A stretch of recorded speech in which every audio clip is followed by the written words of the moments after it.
Hey guys, Kinggath here with another episode of the Kinggath podcast. And I apologize for my scratchy voice, especially to my guest who's got to hear it up close and personal. Well, I guess more closer than you guys do because you guys get an edited version. And speaking of, welcome Juicehead, who has become kind of the forefront of the modding scene as far as you let the people know about what mods are out and about. Yeah. Hey, what's up? How's it going? It's going well. I would be happier if my voice wasn't so choppy, so that we can have a better conversation. But I want to try and power through here. But yeah, I'm glad to have you on because you, like I said, you have kind of become the de facto resource a lot of people use for the Fallout 4 modding scene, which obviously I'm heavily involved in, which is kind of interesting. Like, how did you find yourself in that position? Pretty much just, I wouldn't say out of necessity, but like I played Fallout 4 when it came out, like around the game's release. I wasn't super big into YouTube. Like I was doing Minecraft videos then, but when Fallout 4 came out, that was actually my first semester at college. So Okay. I was kind of doing that whole thing, and I was like contemplating whether or not I wanted to continue doing YouTube during college or not. But then I made a couple Fallout 4 videos before it came out. But then, yeah, I don't know, right around then, I was like, hey, everyone is kind of making specific type of mod videos. Like, I don't know, I was almost looking for daily mod content, and Yeah. it wasn't there. So I was like, well, I'll just do it. So then that summer when like official mod support came out, I just started doing pretty much daily or even sometimes multiple videos a day on Fallout mods. Yeah, I remember once you started doing that, that's when I really started following your channel religiously, and it also seems to be tied to your rapid growth too, because looking back at your history before I talked to you today, even just like 3 or 4 years ago, you were you had like 20,000 subscribers or something, and now all of a sudden it's like you got like 500,000. That's a big jump in a relatively small amount of time.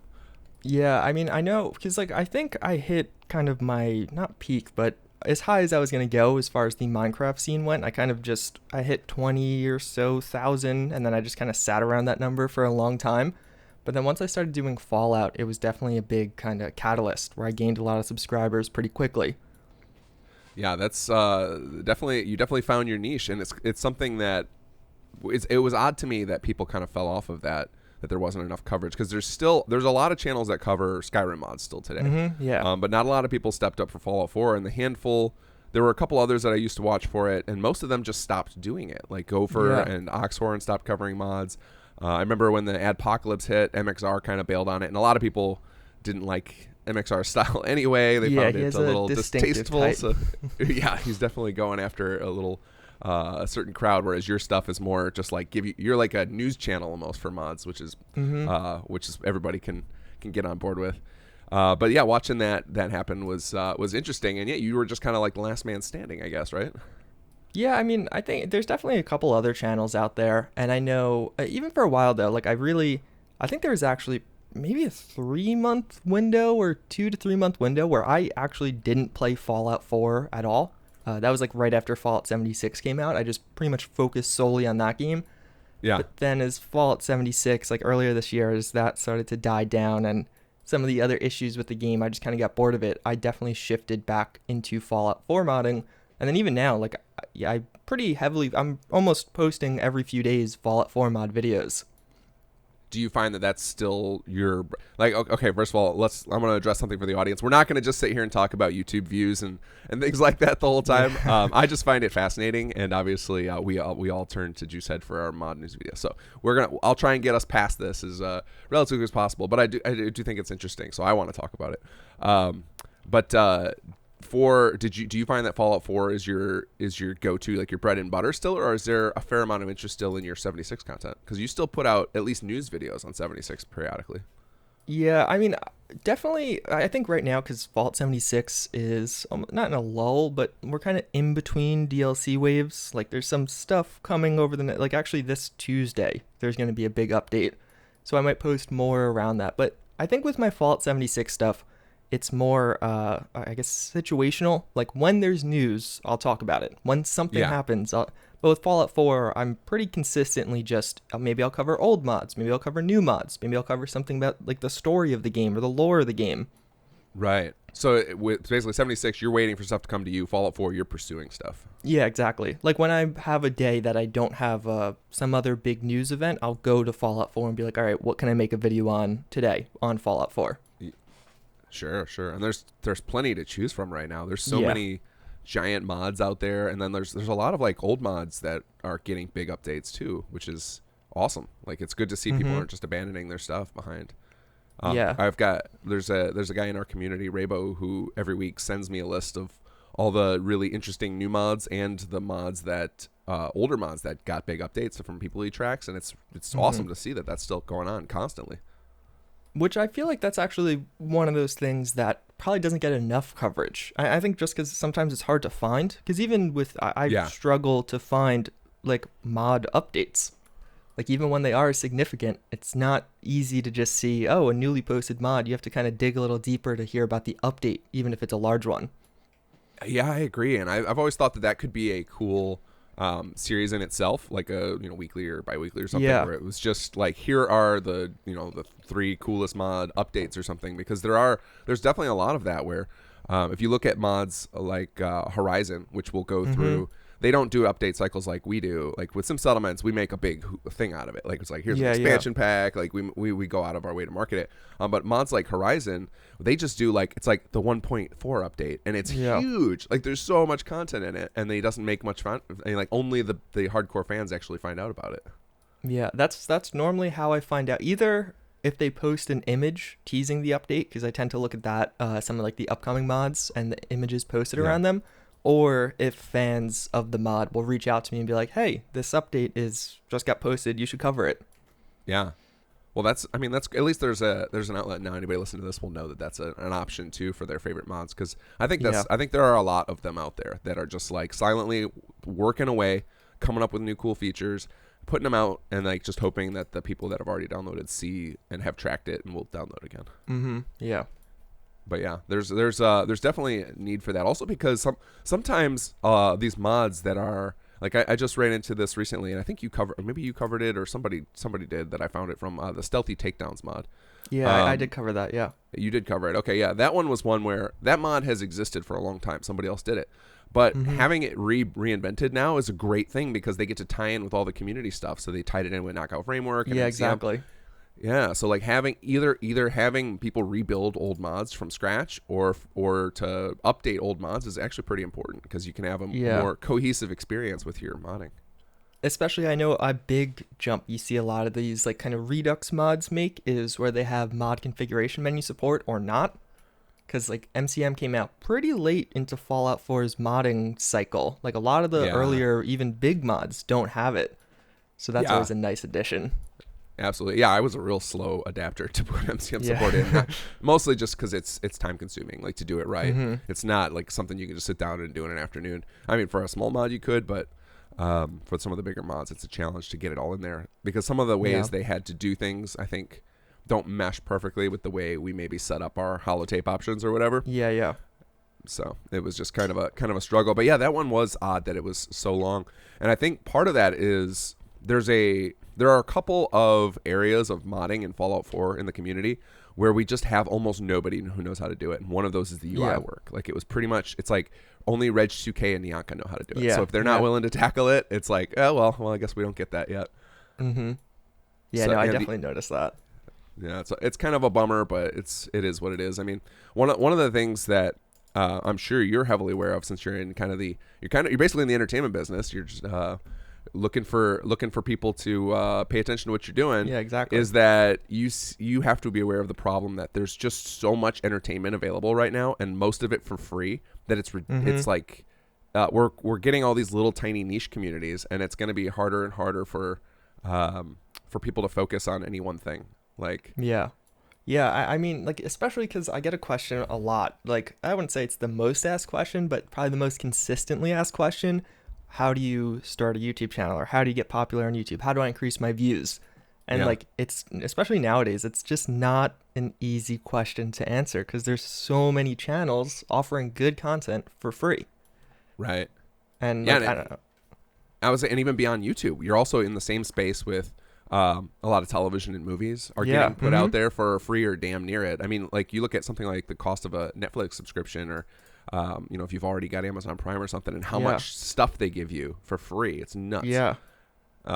Like we're competing with that, and then all the free games. I mean, you've got like Apex and Fortnite if you're into those. And then there's just constantly, obviously there's older games that are available basically for nothing, and that there's a huge resurgence in people playing indie games. So like there's just so much entertainment available right now. It's ridiculous. Yeah. Yeah. Even like when it comes to like at nighttime, let's say after a hard day's work, am I going to watch a movie, watch a TV show, play a video game? Like there's like, or watch a YouTube video, watch a YouTube series. Like there's so many options now that it is, there's definitely a lot more competition in that space. Yeah, I don't envy people trying to run YouTube channels just for the money. Like I think if you're gonna do it, like the only reason I run a YouTube channel is because I want to make sure people know about my mods. Like that's my concern. Like some of the other stuff I do on there, like everything I'm doing on there that's not related to the mod is in service of that goal. And I think that's kind of how anybody who wants to approach this needs to approach it, or they're gonna burn out. Like I'm sure you went through that. Obviously, you said you talked about, or you thought about whether you should quit when you started college, because it's such a grind. I mean, you've been doing it for what, 9 years? Yeah, I mean, technically, I don't even have the original channel, but I think my first YouTube channel was early 2006. So it's definitely been a long, long time. But it's definitely one of those things that I'll probably do forever. I don't know how much I'll do forever, though. Like, I'm sure there'll reach a stage where I'm kind of just, I'll have a day job or some alternative, maybe something even in the entertainment industry that's different, and just post videos leisurely when I want to. Sure. Just as something comes up that's interesting to you, as opposed to feeling like you've got to hit those daily releases or whatever. Yeah, exactly. But even what you say about money with YouTube, I think that's actually a big thing, that not a misconception nowadays, but that's something I see a lot where it almost makes me feel old. Like when I started on YouTube, a lot of people, you just did it because it was fun. And nowadays, I feel like people, maybe it's just because of how much monetization there is in social media in general, but you see a lot of people that want to get into it for the money. And I'm just like, I don't know. I've always thought, I don't think that's super feasible unless you have a big production backing or something, where most of the time, especially on YouTube, it's such a high risk. There's so much competition. You have to just do it for pleasure first, and then maybe you'll be able to make money. But I think it's very difficult if your goal is just to start a YouTube channel in order to start creating passive income to actually succeed in that or keep up with it. Right, like to make it like your primary source of income is you got to get lucky. Like I've heard a story about, there's some girl who just got her channel, like, it gets 1 million subscribers in a weekend or something crazy. Her name's Janelle or something. Like that's not normal. Like that's not what anyone should go and expect. Yeah, no, that's just like some lucky outlier. Or I mean, it's definitely a mix of, she's probably creating something unique that people want to see, but also, you have the YouTube algorithm factor that you can't really predict. It's almost luck based. Oh, the algorithm has gotten weird lately. I've gotten some just bizarre random videos suggested to me, and they catch my attention mostly because it's like, that's 9 years old. What the hell is that? And I'll click on it. I go down to the comments now, the first thing I do, and I see who else got sent here by the algorithm. And it's like, that's so bizarre that they're doing that. I think they just keep tweaking it and like trying to tunnel everybody into watching as much content as they can, that they just end up with weird things happening like that. Yeah, and I know, like, the hardest thing with the algorithm, I would say, is, and maybe a lot of people don't know this because they don't use YouTube regularly, but like, you don't get like a memo each month on the algorithmic updates or anything. And I think some people think that you do, but no, it's just like, that changed. You got to kind of figure it out or use deduction to see what's actually different. I watched a video recently, and I'm trying to remember the channel. It was like Verisimilitude or something like that. It starts with a V. And he did a breakdown about one of the problems with the algorithm, is that the algorithm is trying to be predictive, and so it chases trends. Well, the top people in the YouTube space are it's their job and their livelihood is on the line in order to figure out where the algorithm is going. So they basically are guiding the algorithm by trying to figure it out, and then so it creates like a positive feedback loop, and it ends up the algorithm just chases them around, and that like there's a big problem with the way it's designed, and it makes it nearly impossible for new people to really break through, which is it's I mean, that makes sense, I guess. Like you take any group of people and let them build a hierarchy over time, and it's going to start to solidify. Yeah, no, I agree. Because I've heard lately, even some, I don't know how much of a role YouTube actually plays in like editing the algorithm, but apparently now, or what I've heard through the grapevine, is there's some changes where they're not promoting daily uploads anymore. Like for a long time, daily was the way to go. You had to do daily uploads, and that was where like the algorithm would really promote you. But now apparently it's like every other day or a few times a week are where things are going. I don't know. That makes sense because I've seen them doing a lot of for anybody who doesn't have a YouTube channel, which I hope is most of you, because it's not something that a lot of people should be chasing. But when you log into the Creator Studio thing they have, it's like the web admin panel. There's a thing where it shows you like videos of YouTube employees trying to like promote better channel like work-life balance and stuff. And every once in a while there's a video about creator burnout and whatnot. So I'm sure they're very, very aware of it. Because daily videos is tough, especially if you're trying to do high production value. Yeah. Well, that's why I've actually hearing that news, I've been considering, I don't know, I might make a full video on this in the future. I'm thinking about, because I've been posting daily for like, I don't even know how, like years at this, maybe 3 years or so, like missing very few days, that I'm thinking about actually shifting towards every other day uploads, like higher production quality, longer videos, which would be like a drastic change just in my day-to-day life as to what I'm doing each day. Well, so I know you. So at the beginning of the podcast, I asked, "Is there anything you want to avoid talking about?" And you said you don't usually get into personal stuff, but there's certain personal things you've been pretty open about. Like you've been talking a lot about. Like school. You just graduated college and you went for psych. So now that you have graduated, are you? And again, I don't want to talk about money specifics, but are you making enough on YouTube where that you can just kind of take your time at finding the right job and focus on YouTube in the meantime? Yeah, like right now I'm doing, like it's one of those situations where the YouTube money is good enough that I don't have to go to grad school yet, and I don't want to go to like I'm self-sustaining per se, that I'm going to continue doing this for as long as it's financially viable. If it's not financially viable, I'll go to grad school. Sure. Okay, that makes sense. I appreciate that methodology. I did kind of the same thing like dipping my toes in the water at college, and I was like, I really just want to work. And like once I started making money, I was like, all right, well, this is like, if the whole goal of college is to get to the point where you can make money, I was like, well, then I don't need to finish. Yeah, that's kind of how I went as well, and has worked out decent for me so far. So I can advocate for that, and I think there's a lot of people moving to advocating for that now because the college debt bubble is so ridiculous. Like the amount of debt you got to take on to get a decent degree is insane, and there's no guarantee, even if you become highly specialized, that you'll make your money back over the course of your life. Yeah, no, I especially see it because I know, like in my field, a lot of people I dealt with were PhD psychology people, for lack of a better word, and like so PhD 8 years, but they would only like their starting was 70, 80 grand. Which for the amount of time commitment and the amount of debt they typically took on in undergrad, like that's a lot of money to pay back. Right. Yeah, that's a crazy amount of money to pay back. Yeah, I don't know where that's all going to go. When we're talking about, we always joke in my house about we're going to get my kids to become electricians and plumbers. Yeah. Because that seems to be a better use of your time. And then of course we'd have free utility services, which would be nice.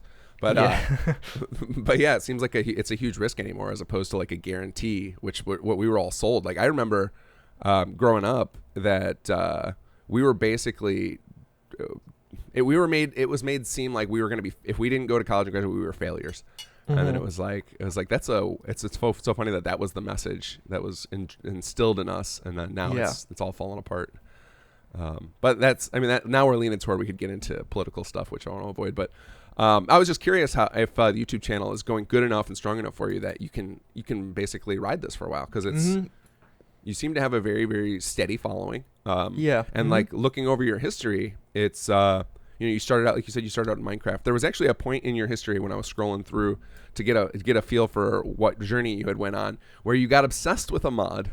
And it was one a buddy of mine got really obsessed with as well, which was Pixelmon. Which was basically, for any people who don't know, is basically Pokemon inside of Minecraft. Yeah, exactly. You ran that series for a lot of episodes, which actually had me excited because I would love to hit episode numbers that high with my Let's Play because I love playing for the camera, like, and then doing editing as opposed to doing like I can't get it. I have trouble with the Twitch streaming because I am not a fast gamer. Like I tend to take my time and meander around, and it's pretty boring to watch. So when we can edit it though, it's fun. Yeah, no, Pixelmon. Yeah, I did that for a long time. I don't even how long did even was that? Over a year, I guess. It's all like a blur because that was all like the end of high school to early college, and like that now feels so long ago. But yeah, no, that was a lot of fun. I remember I met a lot of other YouTubers at that point. I remember we created our own servers. We invited people on some of the servers, and that was a lot of fun. But the thing I remember at that point with Minecraft, that was when Minecraft started having that kind of decline, or it was maybe not declining yet, but it was peaking out, and you're like, all right, there's not a lot of growth in this area anymore. And I remember even at the time I was realizing that I think that's part of the reason, even before I started making Fallout 4 mod videos, because I think I made at one point Minecraft and Fallout 4 speculation videos before Fallout 4 came out. Okay. And I was like looking like, all right, I'm gonna have to get out of the Minecraft scene like now, or I'm just gonna have to quit YouTube. Well, I mean, it looks if PewDiePie has anything to say about it, Minecraft's making a resurgence. Yeah, that's actually the interesting part. I just put a poll on my channel about that. Now with Minecraft's because I haven't like actually played Minecraft since I stopped covering it, I guess 4 years ago now. And that I kind of wanted to, like, I played here and there, like I tried Minecraft VR or something like that. But I've been contemplating making a Minecraft video for the first time in 4 years in the next couple of weeks, just to go back to it for a one-off. Sure. Try to see what it's like now. It's totally different than the last time I played. Like just watching people play, there's like just so much stuff going on, all sorts of animals and adventuring you can do. I'm like, what is all this? Like I remember I used to just like dig dirt and try and make redstone machines. That's all I remember out of the game. But I never really got into Minecraft personally. To me it was always one of the ones I enjoy watching more than playing. Same. I find the same thing with a lot of the survival sims and like Factorio. I don't actually want to play them. I just want to watch other people play them. Yeah. Especially those when you get into like where I know with Minecraft they had similar to Factorio. They had like Tekkit and I forget the other one. There was like the Feed the Beast launcher or something. But all those you'd create these crazy production lines and have a ton of automation and like it was all very technical. But, Minecraft was actually one of the big reasons I think I probably got into Fallout, because Minecraft was really my introduction into modding overall. And I think a lot of that continued. I would say that was the theme I saw, is that you weren't only playing games on YouTube, you were modding. And one of the things that Minecraft is fascinating to me because I think it paints a picture of what we can expect in the future of Bethesda modding.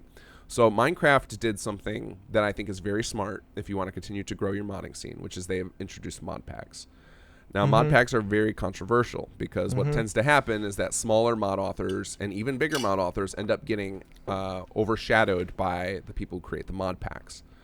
What are your experience with Modpacks and what are your thoughts on that? Because I know it's a big contentious issue, and we're about to deal with it in the Fallout and Skyrim community.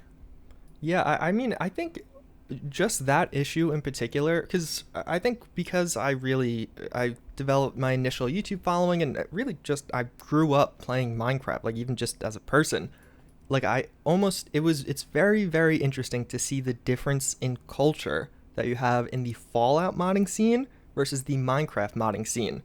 Because even though it's still all modded, like there are significant just differences. Like in the Minecraft modding scene, most mods were monetized, like in one way or another. A lot of people just use, those little links where you click it and then you get an ad and then you have to click skip ad to go to the download or whatever. Yeah. So a lot of Minecraft mods, probably most Minecraft mods, at least back when I covered it, use those. And the popular ones, like they made good money. Like it wasn't like, $50 a month. They're making in the thousands of dollars a month from those little download links. Oh, interesting. Yeah, but then when you come over to the Fallout, I mean, I know they have the whole, like, Bethesda doesn't allow mod monetization, but it's just very interesting to see how, like, the money is handled very differently on the Fallout side. But then, also mod packs, where with Minecraft, it was just, you just made a mod pack. Like, people didn't really complain. They were not necessarily happy, but there was no big backlash if you included someone's mod and didn't get explicit permission. It just was kind of an unspoken rule that everyone did. Where naturally in Fallout, it's very contentious. So I don't really know what The right answer is I think mod packs really have.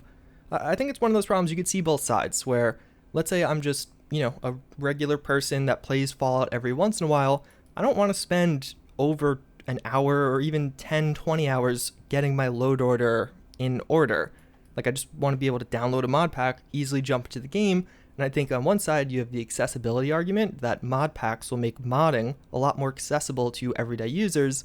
But at the same time, by doing that and kind of taking certain middle steps out of the process, you also are reducing the exposure for mod authors, which I get that side of the argument also. Right. Yeah, it's a tough one because one of the so I'm an advocate of mod packs, and I'm sure a lot of people would accuse me and say of like, well, you could get away with that because you've already your mod is popular enough where people already know you about it, and that's a very fair point. But I am always looking at it, and even with the mods that I have, of trying to make them easier to use for new people, because modding is very frustrating. Like if you're not committed to the idea, like if I hadn't started modding when I was younger and just for the first time decided to try mods right now, I would be very pissed off when I tried, because it's so hard to get. I mean, there are people who in our Discord servers who mod all the time, and like they just play modded Fallout 4 basically as their only game, and they will constantly run into issues where they have no idea why something's crashing, they have no idea why a particular mod won't work or why something's happening, and like they're seasoned vets at it, and like, so what do you expect somebody who's just starting to do? And like I think it basically is just a massive turnoff. And when we double back to the thing we were talking about earlier with the amount of entertainment options, people just aren't going to have the patience for it anymore. Yeah, because I mean, it's like almost like a meme or a joke at this point that most modders will spend more time modding the game than playing the game. Oh, where absolutely. I feel like mod packs are a way around that to some degree. Oh, yeah, absolutely. Like, I just love the idea of, like, okay, if we could take the experience of some of these people who get really into it, like you probably do it. You have probably a fairly articulated load order you've got yourself that you like to play with. I know, like, the Raybo that I mentioned who puts together his big mod list, like, if he could just send me a mod pack with his full tweaked out profile, all the options already set, he went through the faux mods, the load order's perfect, and I could just boot it up, that would be amazing.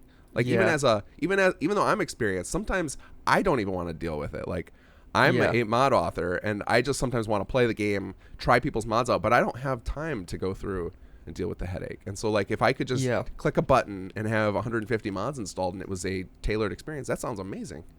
Yeah, and also one big thing, which you actually probably see with Sim Settlements in particular, and also other mods like Horizon, what you saw with Minecraft a lot of times, because there were so many more mod packs, it was very prevalent, you would just get mods for the mod packs or edits on mod packs and like communities around mod packs. Right. Which creates an interesting, like, almost, I don't know, like a sub community among those mods. Yeah, and that appeals to me because I love. I think there's a lot of issues with, you start assembling your perfect mod load order, and there tends to be balance issues. There will be some, a couple weapons that are way overpowered, or a couple that don't work well together. Well, if you have enough people playing with that, then eventually somebody's just going to get sick of that problem and fix it, and then share that fix with everybody. And then it's like, this will make it better. And then over time, you end up with just like a better experience. Yeah. No, yeah, I think that's one of the other big, like, I think mod packs would it would be a big quality of life improvement when it comes to modding Bethesda games if they found some way to kind of appease most of the parties involved. Yeah, and I don't know what the best way is. So I actually shipped off a big long document of ideas on ways they could do that to the staff at Nexus, and I encourage anybody else out there who's listening to this, if you're a mod author or a player of like any concerns you have about mod packs, they're like open for like they're researching it right now, like the Nexus staff, because they want to do it with Vortex, but they want to do it in such a way that doesn't piss off mod authors. So any opinions you have on it or like thoughts on how they can improve it, you should definitely email them with those, because I'm sure they'd appreciate the feedback. But some of the things I think they definitely need to address are making sure that the people that are included in mod packs get some sort of exposure, and whether it be like, maybe we come up with, maybe they add some sort of load screen system like between Vortex and the game where it pops up random mod authors and shows like them what mods are in something. it, and like a few images, the name, stuff like that. Yeah, something like that. And then also I think the other thing they can do is Nexus says this. So Nexus, you had mentioned that Minecraft seemed to monetize everything. I think this was another point of contention in the Bethesda community at some point, was that people were accusing that not that people like Nexus and then YouTubers were basically taking all of the revenue from mod authors because they were getting to monetize the exposure. Which I can see that point, but at the same time, those services are invaluable. So, like, if it weren't for sites like Nexus and people were just having to serve up their own mods, no one would play them. Like, if I have to go find, like, Bob's Mob website, I'm never going to find his mod. So, like, without Nexus, I would never find most people's mods. So, I don't mind them getting money, but they actually share the revenue. So, it's very small now. Like, I will tell you from... like I am one of the bigger collectors of revenue. It's a tiny amount. In fact, it's so tiny that I just use all of the money to put prizes into the city plant contest pool. Like, I don't want this money, and like it doesn't feel right for me to take it because it's a team. But that is still an interesting part where they could help with Modpacks, is if they split the money that's garnered by Modpacks to all of the creators that are underneath of it. Yeah. So there's a lot to do, like potential for Modpacks. I really love the idea of it, but I wanted to know if you had played with a lot of them in Minecraft, and if they if you felt like that, like we would be seeing a huge boon by having them in Fallout and Skyrim. Oh no, I would say absolutely. Like, because I remember that was one of the big claims to fame for Minecraft, I think. Because if you actually look, because you reminded me of it when you said about frustrations with modding in Fallout. I remember when I first came to Fallout, I was amazed by how easy it was to mod the game. Because I guess maybe just because that's how I got into modding. But when you had to originally mod Minecraft, the process was basically you took the Minecraft, I don't even remember exactly. It was a jar, like a Java file. Yeah. And you had to basically inject the mods into the jar, replace all of the files. And then, like, if you screwed up or if you put it in the wrong order, you had to delete and just start over and, like, go through. And I remember it was, like, painstaking to have even 20 mods at the same time, because if there was any incompatibility, you were replacing files, so that was it, you know? Right. So then I remember when I came to Fallout 4, and, like, I don't think it works like that with Minecraft anymore. They've, like, created tools to update all of that. But I remember when I came to Fallout 4 and I saw, oh, you just literally click this check mark and you could enable or disable mods with like Nexus Mod Manager or Mod Organizer. Like, it is really freaking nice. But yeah, going off what you said exactly as far as the accessibility or creating a boom, like I remember back when, I think it was called Feed the Beast Launcher, but I think there was one before that. It was Tekkit, and then there was a bunch of other like Tekkit derivatives that came out of it. There was a big boom for Minecraft because a lot of YouTubers were just, hey, there's this awesome 100 mod pack. I'm going to make a let's play of this. Everyone started playing that. Then people created additional mod packs, and it was very different ways to play the game. Like it was just in 20 minutes, you could have a highly modded Minecraft load that felt like a totally different experience and gave you totally unique things to do. Where you just can't do that with Fallout right now. Right, you have to go through like a 20-page setup document to get it like that. Yeah, even if you follow the guide, like it's gonna be a multi-hour process at its easiest. Yeah, and it's not going to give you a perfect experience either, because you won't have because most people who do those big mod orders with Fallout Skyrim have to make themselves patches to make it perfect. Yeah. So yeah, that really appealed. Like every once in a while, you do those videos where you're like, "Here's how to overhaul and get a total different experience." Yeah, like it would be amazing if you were able to pair that up with, and here's a mod pack I made for you. Yeah, just download this, click a couple buttons, and there you go. Yeah, that sounds really appealing, and I think I'm sure it sounds appealing to a lot of players. And again, it's I don't think any player would argue against these unless it's on behalf of mod authors. It really comes down to what can be done to make sure that mod authors don't feel like they're screwed over in all of this. Because I also do get it totally from their perspective of it'd almost be like not mod, but when you're a mod author to begin with, you don't have a ton that you're collecting on. It's not like you're getting paid. It's not like, even though you can get paid through Nexus, like that community interaction or someone going to your page, checking out your images, downloading your mod, joining your Discord, like that is a big chunk of what you're kind of getting, for lack of a better word, you know? So when you remove that or minimize that, I totally understand how that is just unappealing or unideal. Yeah, definitely. Like I think that if it weren't for the huge community that has gathered around some settlements, I don't think I would have developed it as far as I did. Yeah, so exactly. you have that potential problem as well. What ended up happening instead was that people would gather around the mod pack author. while they're they'll enhance their creation. It's only within the limits of what people are willing to create that they can take and add to theirs. One of the arguments I have had for it in that world is, I would bet that most mod pack authors. So here's a confusing term: is mod pack author versus mod author. So we'll say mod creator and mod pack author. So that way I can just say author and creator. I would say one of the things that will end up happening is that most people who have complaints and want to bitch about problems will go to the mod pack author who they got the mod pack from. And which is probably a good thing, because there are quite a few mod creators who are not friendly people. They're not customer service folks. So that's one of the potential benefits, is that you can create that like layer between the developers and the customers effectively, which is pretty important. I think, as most businesses have shown us, it's better to have people who are good with people interacting with the end users. So like that's a potential benefit there, because there are some, and that's another thing, is that a lot of like what you're talking about, people joining your Discord, people giving you feedback. There are multiple types of mod user. There are the mod user who understands that this is somebody putting in their hard personal time, that it takes a lot of skill and nobody's getting paid for this, and they understand all that, and so that they're very kind and patient with the mod authors. Then there are the other type who just heard about the mod, downloaded it, didn't bother watching the startup video or reading the description, have a bad time, and then go tell the mod author to die in a fire. And so, if we could have all of those die in a fire people going to the mod pack authors, that seems like a big win for the mod creators. No, I agree. I mean, I think to some degree, I imagine any YouTuber that posts mod videos probably, I don't actually play that role, but like I'll make a video on several mods and I get a lot of messages about help, like support on mods. Yeah. And I'm normally like, yeah, dude, sorry. Like if it's something I can, but 95% of the time, I have no idea. I have never had that problem. I didn't make this mod. Sorry. Well, yeah, it's funny you mentioned that. So every time you feature something from Sim Settlements, which by the way, thank you for giving us so much showtime. No problem.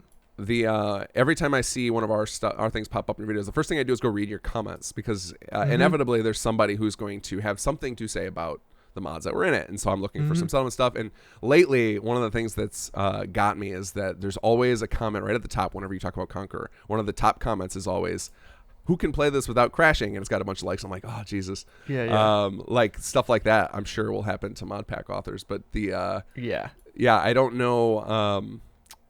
I would think that with the mod pack authors, though, they're going to be motivated to actually try and solve the problem, because they want people to keep using their mod pack, and they would be better at helping the mod creators to determine what the problem is, because they will be experienced in it. Whereas like those angry users aren't going to be willing to go through a lot of hoops to help troubleshoot and narrow down the issue for you. Yeah. But you also, actually, you just reminded me of that. You also have, I guess, the problem and the upside of mod packs with monetization, where I know with Minecraft, a lot of these guys created, maybe wouldn't see custom launchers, but websites. And then you had ads on the website. Then you go to the website to download the mod pack potentially, where I could see that also being an issue with Fallout mods just overall, where but actually that was with Skyrim already, right? With I don't know if you follow, I think his name was Belmont Boy. No, I'm not familiar with that. But I know there were a couple of attempts. Yeah, there's been 2 attempts now since I've been in the scene to take away business from Nexus effectively, where they tried to create like mod pack launchers, and both of them came under heavy fire. And I think you covered both of them. What, Mod Drop? Videos. Yeah, Mod Drop, and there was another one. I don't know about the other one. I think the other one was started out with Skyrim, and I think this is what you're talking. It's probably the Belmont Boy thing you're talking about. There was another one that was Skyrim related, where that was like a pre-packaged version of Ultimate Skyrim or something. Oh yeah, Belmont Boy is Ultimate. He's the mod author or creator. Mod pack creator. Yeah, we got it backwards. Yeah, because I remember he had something with. I think he was releasing. I forget what it was exactly, like experimental builds, or maybe it was like you could get the first version, but any updates you had to be a Patreon, or any experimental builds you had to be a Patreon, and then that was like a big issue. I remember, which I was like, this is a really, I don't know, it's a hard, because you see to an extent both sides. Like a lot of effort goes into creating the mod pack, but at the same time, the mod authors are putting a lot of effort into creating the mod. Right. So yeah, I don't know. It's definitely a hard issue, and it's one of those things where inevitably it's not. No one's or not everyone will be happy. Well, if this ever does get released, Right. it will piss people off, and I think it's going to be more about finding the most optimal version of it, and then just over time gradually building acceptance of that or improving it to build acceptance. Yeah. Well, one of the tough things, and this is one of the things I sent in my email to Nexus, was you have to be careful that you don't go out of the gate floundering, because like if you are too wishy-washy with it and make it too watered down to appease mod authors, then nobody's going to adopt it, and then no one will care anymore, and then it's just going to fail. So like it's a tough battle, and Godspeed, Robin. I hope you figure out how to do this, because I really want it. I would love to be able to download mod packs for Fallout 4 and just start up new characters without having to think about it, especially because like you can tell they put a lot of effort into Vortex and like the profile system and everything. Like it just seems like it was designed right up front from the idea of they want to do mod packs where you could just download somebody's profile and just boom. Well, there's been talks about mod packs from Nexus for years now, right? Right, but this is the first year where they've made it part of their plan. Like if you read, they put out a like a letter to the public periodically on their the news section, and their last one said, the next project, now that we have Vortex to an actual 1.0 release, next project is mod packs, looking for feedback. And I was like, I jumped all over that because I'm excited about it. No, I think that would be massive for Fallout and inevitably Skyrim also.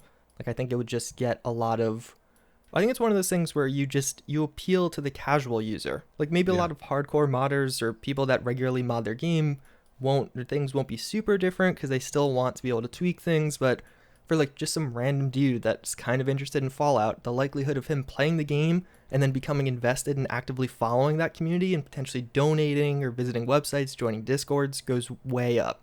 Right. That's the way I look at it ultimately, is that it'll grow the community, and it also is, I think it's a necessity for the next generation of gamers, like who never had to never went through the struggle of modding, Minecraft through jar files. Like those people aren't going to be willing to put up with the headaches that a lot of us do for modding. And so our community will just slowly bleed out and die if we don't find ways to ensure that the lazier users can come join us. And like you said, they'll instill some money, and they'll instill energy as well, because I tell you what, those download numbers, they are a big motivator for a lot of us. I can imagine. But yeah, that's something that I'm excited for on the horizon, and I was curious where you were standing on it as far as your experience with Minecraft. So it sounds like from a player perspective, it's all positive. From the creator perspective, it's a mixed bag. It could be positive for some people. It could be totally negative for a lot of people. I'm sure we're gonna see many of news videos from you covering the drama that will inevitably ensue. It's just one of the. I don't know. I definitely support mod packs in theory. It's just I really think it's gonna be one of those things where they have to get it out and improve and iterate pretty quickly based off the big, because people are gonna get mad right away. Tempering absolutely. What is like a legit criticism or versus what you just mod packs, blah blah blah. Yeah, I'm sure we're up for an interesting launch whenever that happens. I don't know if they'll actually pull it off this year. They said they want to tackle it this year. I mean, there's not that much time left in the year unless they've already been developing it secretly in the background, and it's just a matter of solving all the logistical issues like this. Which I wouldn't be shocked by. Like if I were designing that software, I would have designed it with it in mind up front. But yeah, that really excites me, and I think you're right. Like the idea of you'll start seeing YouTubers and stuff brought back to these games with like, hey, there's this new mod pack that transforms Fallout 4 into like a stealth horror game or something, and like people would be way into that. Well, it's even sometimes I'll look at like videos I make, or even when I make a load order video, for lack of a better term, like, hey, download all these mods together and play with them. It is always pretty interesting to see the relation to views on the video versus how many downloads some of those mods actually get. Have you checked it? Have you looked at the I mean, it really varies. Like sometimes it's not much at all. You know what I mean? Yeah. And then other times it can be pretty significant, especially when I make like a standalone video on one big, like I made a Conqueror video earlier this year. Yeah. And I didn't check specific, but typically those videos will have a lot of people just going to download that mod right away. Oh yeah, I remember I did a podcast with Gopher Oxhorn and C Dante, and Gopher had asked me if we saw boosts in the mods when they covered them, and I was like, I'm not sure. And then Sidante posts a graph, and he's like, oh yeah, we do. And it was just like really? substantial spikes, literally the moment those videos go up. Yeah. So yeah, it's huge. So like you actually have a lot of power right now in the Fallout community as far as helping mods make it off the ground to get to super popular status. I mean, if they're good enough, they'll eventually get there anyway. But you can speed up their ascension, which is pretty fun. That you especially with Discords, actually, that I have without a doubt noticed. Like when I cover, especially if it's like a mod that's not released yet, and I will cover it and shout out their Discord, I'll see like a lot of people, like hundreds upon hundreds of people join Discord sometimes. That little community thing fascinates me. I don't know how people do it. I know I'm old school. I still like a forum, which is basically like Discord for old people. The having public Discord servers, I don't know how people do it, because one of the problems is you always have to have no matter what you do, if you create some sort of public space, you're going to get people who are going to 8chan the crap out of your space, and like trying to police that in real time is, I don't know how anyone does it. Like at a forum speed, we can do it. We can keep up with it with just a couple of people. Discord, it's real time. Like it just becomes a cesspool and immediately. Well, that's actually not totally related, but that's why I really don't like how popular Reddit is, because like I like the forum style where it's I don't know, I guess dissenting opinions or just different opinions. Where in Reddit, it's kind of, you're getting a curated, it's like very prone to getting a hive mind. Right. You see what people want to upvote, and you typically don't see what people downvote. So you're normally getting like one rough opinion there. Right. Where I much prefer OG forums, where it's you kind of just you see what everyone's saying most of the time if you're reading through it. Yeah, absolutely, and that's why people have asked on the Sim Settlements forums, or who have asked about joining them, if I could just create a Discord instead. And it's like I don't think, like, it's a subtle difference, but it's an important one of like what forums create in a community versus what Discord or something like Reddit does. I used to love Reddit, but then I realized that was like, first of all, I'm burning tons of hours scanning through this every day because it's very addictive. It's like, all I'm getting is like just memes. Like it's just like it's whatever captured the community imagination. That's all I'm actually seeing. And like a lot of the stuff, not low effort, but like a great story that's a lot of text or a lot of reading probably won't be as popular as just a kind of quick, funny image. Right. Yeah. So then everything devolves into a tiny GIF or image with words posted over it, which takes no effort. Yeah, that's a bummer. But yeah, the Discord thing is fascinating. But it is cool that you can. That was one of the series that made me subscribe to you originally, was your upcoming mod series, because I was like, that's kind of a weird thing to do. So many mod authors say that, actually. It's because it's nice as a mod author. It's very nice to keep an eye on what else is coming in the community so that we don't overlap each other, first of all.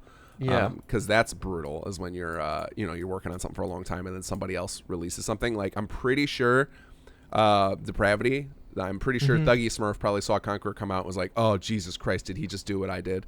Because I saw him comment on your video, so clearly he had played it, and he's made mention in his description that it's compatible with Conqueror. I'm sure he would have loved to have known somebody else was working on that before he started tackling it. Fortunately, I have a personal rule against breaking or ruining anything vanilla, so so my stuff's always compatible with everybody's things, so that worked out well. But yeah, like I think or like weapon modders, like if it takes a long time to build a good weapon mod. So if they can know someone else has the exact same weapon. Ooh. Right, yeah, and that's happened a couple of times. I know there's a couple of iterations where there's the same weapon done by two different authors, and that's and then it's going to end up being whatever one is the the better one is gonna win out, which is fine, but that sucks for the person who put in all the time and didn't quite hit the mark. Yeah, like, or even like the M4/service rifle wars you kind of see, where you have a wide variety of different kind of M4, M16 style weapons for Fallout 4. Right. And so it's like it's not really a battle because you could download all of them, but it's an interesting back and forth between which one of those people are actually using versus which one they're kind of avoiding. Right. Yeah, and I think that's another one of those ones where long term Modpacks are better for the community, because then they can get those little issues can get solved, and you don't end up being the person downloading the one that was abandoned. Because what eventually happens with mods is that the author gets either tired of the scene, or Yeah. they just feel like their creation's complete. But then in the meantime, other things are happening in the community to continue to develop, intermod support. Like late in the life of, like even today in Skyrim, you're still once in a while some big like game-changing framework will come out, and then like you would love to see all mods adopt that. But a lot of those mod authors, haven't worked on their mods in years and aren't going to ever do so again. Right. So then being able to figure out which ones are the ones you should download if you're coming at the scene fresh, like if I were to try and go back and play Skyrim today, it would be tough to like go through there and figure out which mods I should be playing with, because I haven't been following the scene. For a while, there's a big, I wouldn't call it a problem per se, but a big divide whether the mod was on special edition or not for special edition. Oh yeah, what a pain that was. Yeah, I remember it was for a fairly long, like a year after, there was some pretty core mods that you download and use every single time that just never got ported. Yeah. But I think it's a lot better now. I think most people have shifted over, but I think there are still some holdouts. Well, I think there's probably some holdouts of just like the person's just not, you can't get a hold of them. Yeah. So but also now you're seeing, or at least I've noticed more recently, a lot of mods are kind of just not working for a legendary OG Skyrim version anymore. Or like with some of the upcoming mods, they're just doing special edition now. That's what I would do if I were gonna go develop for Skyrim. There's no way I would start a new mod and try and back support. It's like there's the number of people. Like, I mean, for the most part, I got special edition for free. I think that's what they did, right? They gave it away to everybody if who you're had on it on PC, Steam. Yeah. So it's really just, and like it didn't. You couldn't mod on Xbox anyway before that. So really, I don't know who it is that's a holdout. You know what I mean? Like, why? I mean, unless it's because you have a particular mod you really need that didn't get ported, I can't see any reason not to play with special edition. Oh, there's something funny with that I've noticed, or just kind of, because like normally when I try and do an upcoming mods video, I'll look at the image section on Nexus. There's actually like a non-insignificant amount of images that are just on like Skyrim Nexus, not Skyrim Special Edition Nexus. Interesting. Yeah, I don't know why. I guess maybe I think the Skyrim Nexus in general image section is way more active than the Special Edition image section. But yeah, just a weird kind of thing that goes on there. Yeah, those image sections are really popular. Like the amount of work people will put in to like get together, pose their characters and get all these mods just right. To like, there's some pretty amazing looking stuff I've seen in there. I was actually pointed out to it by somebody who had joined our team to help with face design for characters, where they would do like these basically journals, and you would like like the little stories. Yeah, it's like people put a lot of effort into those. Yeah, those are pretty cool. It's a very different way of like producing content, but a really cool one. Oh yeah, and like some of them get like good following, like a lot of people will track that and comment on each iteration of it, which is really cool to see. Yeah, definitely. Well, it just goes to show what a great role-playing sandbox that Bethesda's created in these games. Yeah. Well, okay, so speaking of Bethesda, have you played Fallout 76? I have. I started doing a Let's Play of it when it came out, and I just got bored of it so fast. Like, it was to the point where I did it for about 6 episodes, and then I just stopped cold turkey. Didn't make any announcement or any fanfare about it. I just quit. Yeah. Because I was talking with Ricky Summer at the time, who was acting as my editor, and I was just like, I mean, people are going to be able to see this, right? They're going to know that I'm just like doing it just to do it, not because I actually care. Yeah, just to continue the series, not because you want to play it. Right. Like, it's like I could feel it in myself, and like maybe it hadn't come out yet in the videos, but I started out as the whole purpose of the series was I grew up modding and playing multiplayer games, and so like that's where my heart is. I love the idea. Okay, so what game? Quake 3 was my first one where I got really into it with modding and playing it. And I wasn't big in the Quake 3 scene, but I did release a lot of mods under another name, which I'll never reveal, because they are all bad mods. But so I got really into that scene, and then I got really into there was actually a Starcraft modding scene. Original Starcraft. I loved that. Yeah, that was so fun to see that people would like add in new units and stuff. Like, so not just map editing, but like they would actually like Yeah. do things beyond what the map editor would allow you to do, which was really, that's where I got obsessed with, was like, oh, you can do more than what they let you do with the level editor. Yeah, This is awesome. But God, I'm trying to remember why I went down this path. Multiplayer game modding. Oh yeah, multiplayer game modding. So when I saw 76, first of all, I think so whenever people talk about 76, I always remember this amazing clip of video that they caught during the E3 announcement, where you've got Fading Signal and Eleonora sitting next to each other, and they have complete opposite reactions. You have Eleonora losing her mind, and then Fading Signal looks like, oh God, why? Yeah. Now, I don't know if that's his actual opinion or if he's just a muted person, because actually, when I did podcast with him, he seems like a very excitable person. Like, he seems like a very outgoing guy. So I would think that is his authentic reaction to 76 being online. Did you ever see Oxhorn's reaction? No, because he now has fully embraced that game. Like, he plays it all the time. I don't think it's much anymore. No, was his reaction? What was it? I don't remember what it was. It was like fun. It was just so pop, but it was. I'm pretty sure it was like it's the clip where Todd Howard says, "And it's always online," or something like it confirmed the rumor that it's always online. And he just I think it was like every character is a human. Yeah. Oh, he did a facepalm. That's awesome. Yeah, and he didn't say anything. He just kind of shook his head and put his head into his hand. It went really viral, that clip in particular. I'm sure I saw it at the time because I was really researching that. So for 76, for a lot of us who are doing big mod projects, and I know I've talked to other mod authors and asked them about the same thing. We all did the same thing. Was we were just kind of like, oh crap. Do I have to rush to get my big project done? Am I about to lose all of my audience? That was a big concern, because that's what tends to happen. I mean, you look at the difference of player count between Fallout 3 and New Vegas. It's massive. Or Fallout New Vegas to Fallout 4. The people migrate. They want the newer, better engine, and I don't blame them. It's very hard to go back and play New California right now when we've got all the improvements of Fallout 4. And I think the same thing. The shooting. That's the biggest for me. Oh my God. Yeah. I mean, even games like when Skyrim came out, like a lot. I mean, there are some people there are a lot of people who say that Skyrim was kind of the beginning of the end of Bethesda, because it started to go more mainstream. Everything's more streamlined, and a lot of people are like, no, casualized it kind of.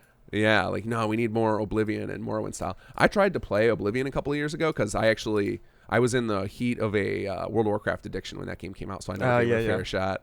And I went back to try and play it. It's unplayable compared to Skyrim. Just unplayable. I've never trash. played any of the Elder Scrolls games before Skyrim. It's so really. I don't even know. Well, first of all, I need to address that. I probably a lot of people, I'm a sinner now because I just said that I just called Oblivion trash, because it's a great story already. But trying to play with the bow mechanics in that game after playing Skyrim's it's so terrible. Anyway, so 76 comes out, or it gets announced, and I was really excited about the idea of being just in my head, I'm like, oh, I can make Sim Settlements multiplayer, or something akin to that, because I'm not. My goal isn't just to make SimCity or SimCity style games forever. That just happens to be what I'm into in the moment, and I don't think it would translate perfectly into a multiplayer format, so it would have to be something else. But some of the stuff we're doing now with Conqueror, I think would be amazing in multiplayer, where we could have you could build up an army of NPCs and throw them against each other, against other players.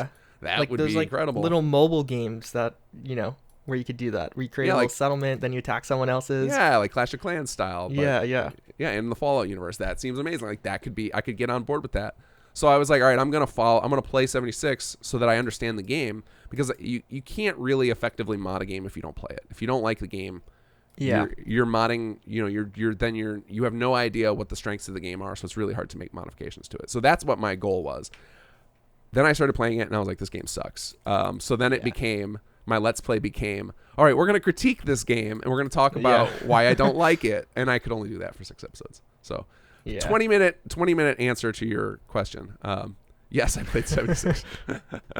It's one of those games where I think a bug-free launch, obviously way more ideal than the launch we got. A bug-free launch still probably the worst Fallout, or at least the worst modern Fallout. But I don't know. It still feels like a game with a lot of potential. It just so many of the decisions they made with it, I just kind of scratch my why? Yeah. Why did you do that? I'm actually, the reason I brought it up, I'm really excited for I don't know if you followed the Wastelanders DLC. Oh yeah, I am. That's when I'm gonna give it another go. because to me that was one of the biggest sins they made, is cutting the NPCs. And like, first of all, I want to say to everybody who likes 76, I apologize if I've offended you with all of my hate toward it. I get it that, like, you know, not every game can be for anybody. Again, going back to that, the idea that there's so much entertainment. One of the things that I think the companies who are going to succeed have to recognize is they have to create little niche audiences, because appealing to the masses doesn't work anymore. There's too much good content that's very focused on the way individuals like to play. And so that's going to be, I think this is going to be the new norm, is you're going to start seeing, you know, some of these big AAA franchises are going to try and find themselves a little audience, you know, and by little, I mean like 1 million plus people, where as opposed to like everybody trying to be the next Fortnite, which is just not realistic. And so I think like 76 players, they're kind of screwed right now. They have to like stay closeted, because there was so much hate online for the game that if you acknowledge you like 76, you're kind of like a sinner in the gaming community. Yeah, I definitely think that is like a very interesting, like, because I definitely think I kind of got too caught up on the hate train, especially towards like the end of last year in particular. But like, I don't know, it's a weird game, because at least when I play it, like, I feel like there's so much promise, but there's also so many things that I don't love about it, where I don't know, I almost go through phases with the game where I'll be really into it for a little bit, but then I feel like I burn through some of the new content, and then I'm kind of lost interest. I don't know, to me, it really feels like one of those games that I don't find a lot of replayability in. Even like it's more just it's grinding. That's the replayability at the end of the game, which I don't like doing typically. Yeah, it's almost they couldn't decide what they wanted to build with the game, because if you look at something like World of Warcraft, like I personally went through many years of addiction. I've gone back and touched that game with many of the expansions. I think I've skipped the last couple, but I would always go back and play for a month or two after a new expansion came out. I don't know if they're going to have the same longevity with 76, because they don't have something like a class system that's worth exploring. Like, one of the things that kept you going back to MMOs was you have all these other classes to explore, and they're deeply different. And so like that gives you, depending on the number of classes the game went with, you're talking 6, 7, 8, 9, 10 playthroughs you could pull off of thousands of hours each. And like 76, they don't have that, and it's nice to have the flexibility. But I think one of the mistakes they made was those the perk pack cards. Like, I think it's a really fun system, but it just eliminates all replayability. Like, you're not locked into anything. So no, I agree with that. Well, that's why I also think a big problem with Fallout 76 is, even for people who like the game it's trying to be, or the game it is, there's a lot of other issues, like irrelevant to the core gameplay, or what their goal was with the core gameplay, that just it's again one of those things that I kind of just left scratching my head, like, how is this not fixed? Like, how is every update there's like several new bugs? Well, I can tell you how, as a developer, that it's a disaster. I mean, to work on big giant code bases, and especially one where they have admitted that they took an engine and stapled the multiplayer code onto it. Like, we all know about the bugs in Bethesda games. Basically, they brought all of those forward and then tacked them into a multiplayer environment. I mean, I don't think it's ever going to be perfect. And I think that's why you're never going to see them putting the effort into competitive level stuff that they like. That's why, Nuclear Winter can have draws, and why it's never going to be a competitive scene. It's always going to be just a for fun scene. And they don't want I don't think they want a competitive scene, because they know that they're not going to be able to because that's one of the differences between the single player genre and the multiplayer genre. Is the multiplayer genre, you have to have perfection. Your software has to be perfect, because otherwise you're going to your competitive scene is going to fall apart. You can't it's got to be perfectly balanced. It's got to be as close to bug free as possible. And big sandbox games that are relying on like physics and randomness, like Bethesda's games, just don't work in a competitive scene. Yeah, there's too many like bad combos that will lead to problems. Oh yeah, absolutely. Yeah, no, I'm very. That's the only thing though with the whole bugginess, or like there's even like little things where it's like they broke. I don't remember. It was like something simple, like when you inspected a weapon, it would remove all the stats on the side, right? So you couldn't see how much damage each of your weapons did. You'd have to exit the menu and go back in. Oh, that's a pain in the butt. It took 2 weeks to fix. Yeah. And I remember I was like, this one, like, is that, you don't hot fix that after a couple, you know what I mean? Like, Yeah, Like, okay, this stuff happens, but your reaction to some of these problems, I feel like, could be way better than it currently is. Yeah, I think that, I mean, that might be just a matter of they're just not used to doing the software as a service model of Yeah, like 2 weeks is an eternity in gaming time, in the modern time at all yeah, anymore. Like that's not acceptable. That's, I mean, that's why I started, like, it's actually a little exhausting to be a creator now. And I think it's the same thing like we were talking about with YouTube, with having to create daily videos to keep up. As mod authors, if you want to maintain an audience, we're almost forced to do that as well. Like if you want to keep building, like if I didn't patch Sims Elements as rapidly as I did when it first came out, I think people would have moved on. They would have just been like, this mod's too buggy, like it's never going to work. And even today, there are bugs in the mod that have existed since I launched it that are just like, they're so deep in the code where I'm like, if I fix that, like it's going to break the whole mod. Or it's everyone's going to start new saves. So I'm just not fixing it. And so then like you go to the AAA level, and like I'm sure they've got the same thing going on of like there are some things where it's just like they're so deep in the game they just can't fix them. But at the same time, the other side of that coin is that if they don't fix them quickly, people are just gonna move on. They're like, I can't do it. This is too frustrating. I'm not dealing with this. Yeah. No, I mean, it's just I really hope that with Wastelanders, it's like kind of a soft relaunch of the game, because on paper it sounds awesome. Like, it sounds like exactly what I wanted, what I hoped this game would be. But then I kind of get back to it. Like, so many of these updates have had so many problems. Now you're taking this fairly fundamental redesign of core systems. And, like, am I hoping this is bug-free? Like, am I hoping this works on day one or doesn't have a ton of issues? Yeah. I mean, like, what are, I mean, aside from that, are there, like, one of the things I keep hearing from people who, because there are a handful of people who are hanging out in my Discord channels that do play 76. And the biggest complaint they tend to have is that the game crashes on them still to this day a lot. Yeah. Yeah, server instability and crashing it's hit or miss. Like you'll go through great phases and you'll go through horrible phases. And like that's pretty much been all year. It's just depending on the update. Sometimes it's good, sometimes it's bad. Oh, yeah, that's frustrating. But I mean, and that was for me, that was the least of the concerns, because that, to me, that's always like one of those things that will get ironed out eventually. Like over time, they will get most of their server issues worked out. Presumably, but maybe that's not what people are starting to feel, because if, after this many updates where they have, I mean, I watch your videos about where it's like, one step forward, two steps back. It's kind of like they release this new content, they fix some bugs, then reintroduce old bugs. So it's like at some point, you start wondering, like, is this ever going to be stable enough to it's like one of the where it's a lot of the times for me, it feels like some of the updates, and I've said it before, are like almost bittersweet. Yeah, where it's like there's cool new content, but there's this issue also, where it's like I'm really hoping by the time Wastelanders comes out, we get to the point where it's just cool new content, and that's it. Yeah, and I don't know if we'll ever get to that with the way the engine was stapled together like that, with where you didn't build it from the ground up to be a multiplayer game.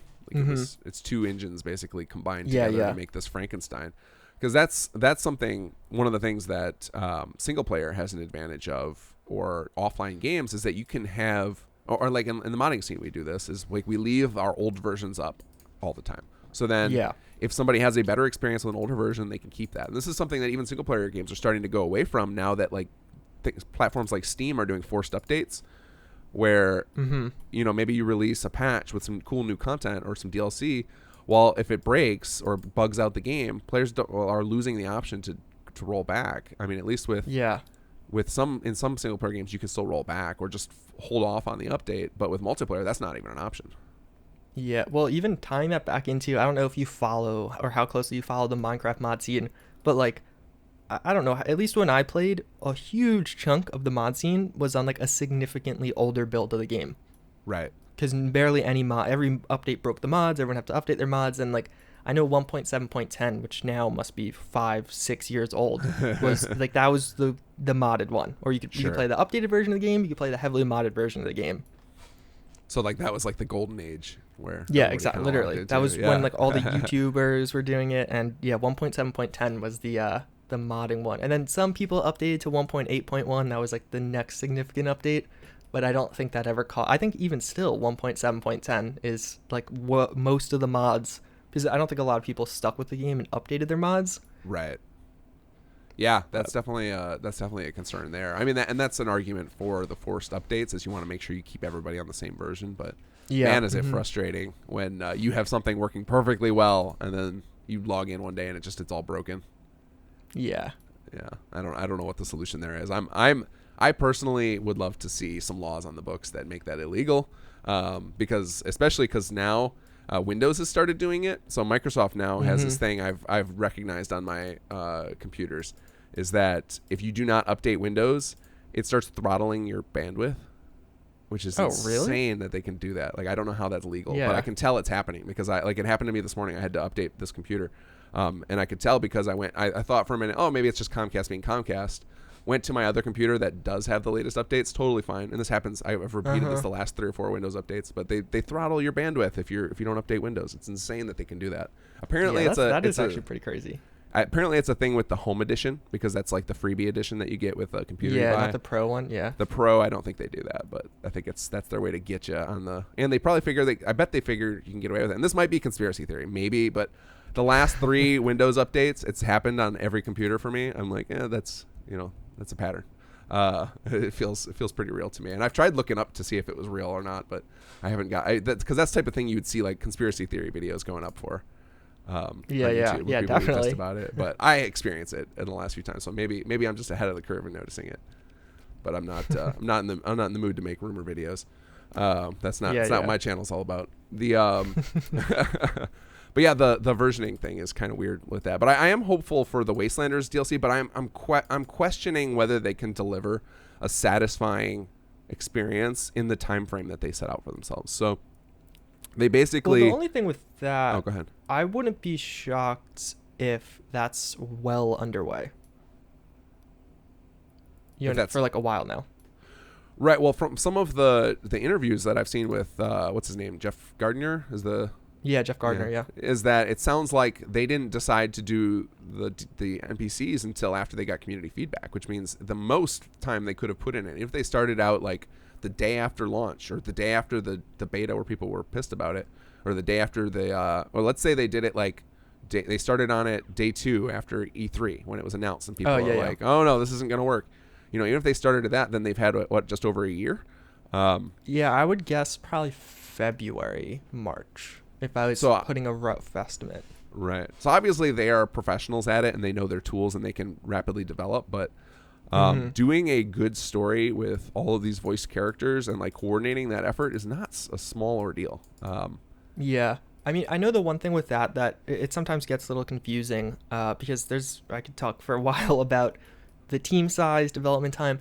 They do use some of the other BGS studios. Right. So Fallout 76 is Bethesda Game Studios Austin. That's who's maintaining it. Yeah. But the Battle Royale mode is actually Bethesda Game Studios Dallas.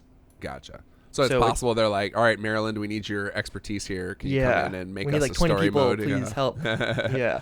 Yeah, maybe. But my bet, here's what I assume is going to happen with it. It's going to have a main story quest, and it will be approximately the length of the story, like the typical main quest lines for their games, which, are usually like you can power through like the Fallout 4 story or like the Skyrim story in like 4 or 5 hours, like if you just focus on that. And maybe I'm being too generous or not generous enough with it, but I've because I never do it. I never go right through the main stories. Like I always get distracted by side quests. But my bet is that's all it is. There won't be like the loads of characters with side quests everywhere. But maybe I'm wrong. Like I'm hopeful, because to me, the fun of the exploration in these games is, will I find somebody else who I can interact with? Somebody who's got an interesting story, or somebody I can help or kill. Like that actually is somebody who it matters. It doesn't. The Scorched don't matter, and like the holotapes are the past. Like it's interesting to discover that past, but only if I'm also affecting characters who care now. Like otherwise it's just like nothing really matters. It's like this weird little psychological difference, which is why I don't understand how Bethesda didn't understand that about their games. Pick up on that, because it is weird. Because like I remember even when I initially like did a review on Fallout 76, it's almost like but it almost feels like you're like reading a book rather than playing a video game. Like it almost feels like they're using a different medium of storytelling, where video games typically you impact the outcome. Like that's a staple. That's what makes video games unique. Where with Fallout 76, you're just kind of consuming an already told story. You don't do anything. You just hear about what happened. Right. And I can kind of see how they might have come to the conclusion that they could get away with that. I think it's just they were missing one of the key, like, I think they missed what one of the major hallmarks of their series was. Like, I keep making the argument with people that, like, even if the main story is terrible, it at least tells you that there's something bigger going on in the world right now around you, and like that makes it feel more alive. Well, do you actually know the main Fallout 76 story? I have no idea. I've never completed it. I got to the last thing I did before I quit. I got to Grafton, and was that Nathan Fillion's voice that I heard in that? I don't know. I don't know. The Like, computer, the voice reminded me of somebody. I was like, this guy is. Yeah, it might have been. I don't remember. But that's the last thing I remember, and I was like, okay, that's kind of cool that they got him to voice that, and then I quit playing. I did like a video, just basically a summary of the entire story. It's like a genuinely good story. Like it was. I remember after I made that video, I was almost like a little bummed out. I was like, I wish I experienced that myself. Didn't just, you know what I mean? Like there's this big. Like a big war between the Brotherhood of Steel. They raid this cavern with the Scorchbeast Queen. Like, I wish I was there, like, doing that with them, you know? Like, that would have been really, a lot of the stuff, it's, like, the story, the writing part of it is actually pretty solid. Like, I don't think it would even be the worst Fallout story. Just the storytelling part, how they told that story, I wasn't a huge fan of. I didn't like reading about all the things. So here's my prediction then. One of the first big mods that gets announced for 76, if they give us, and this is questionable, I want to talk about this, about the potential for mods. I know you did a video on it.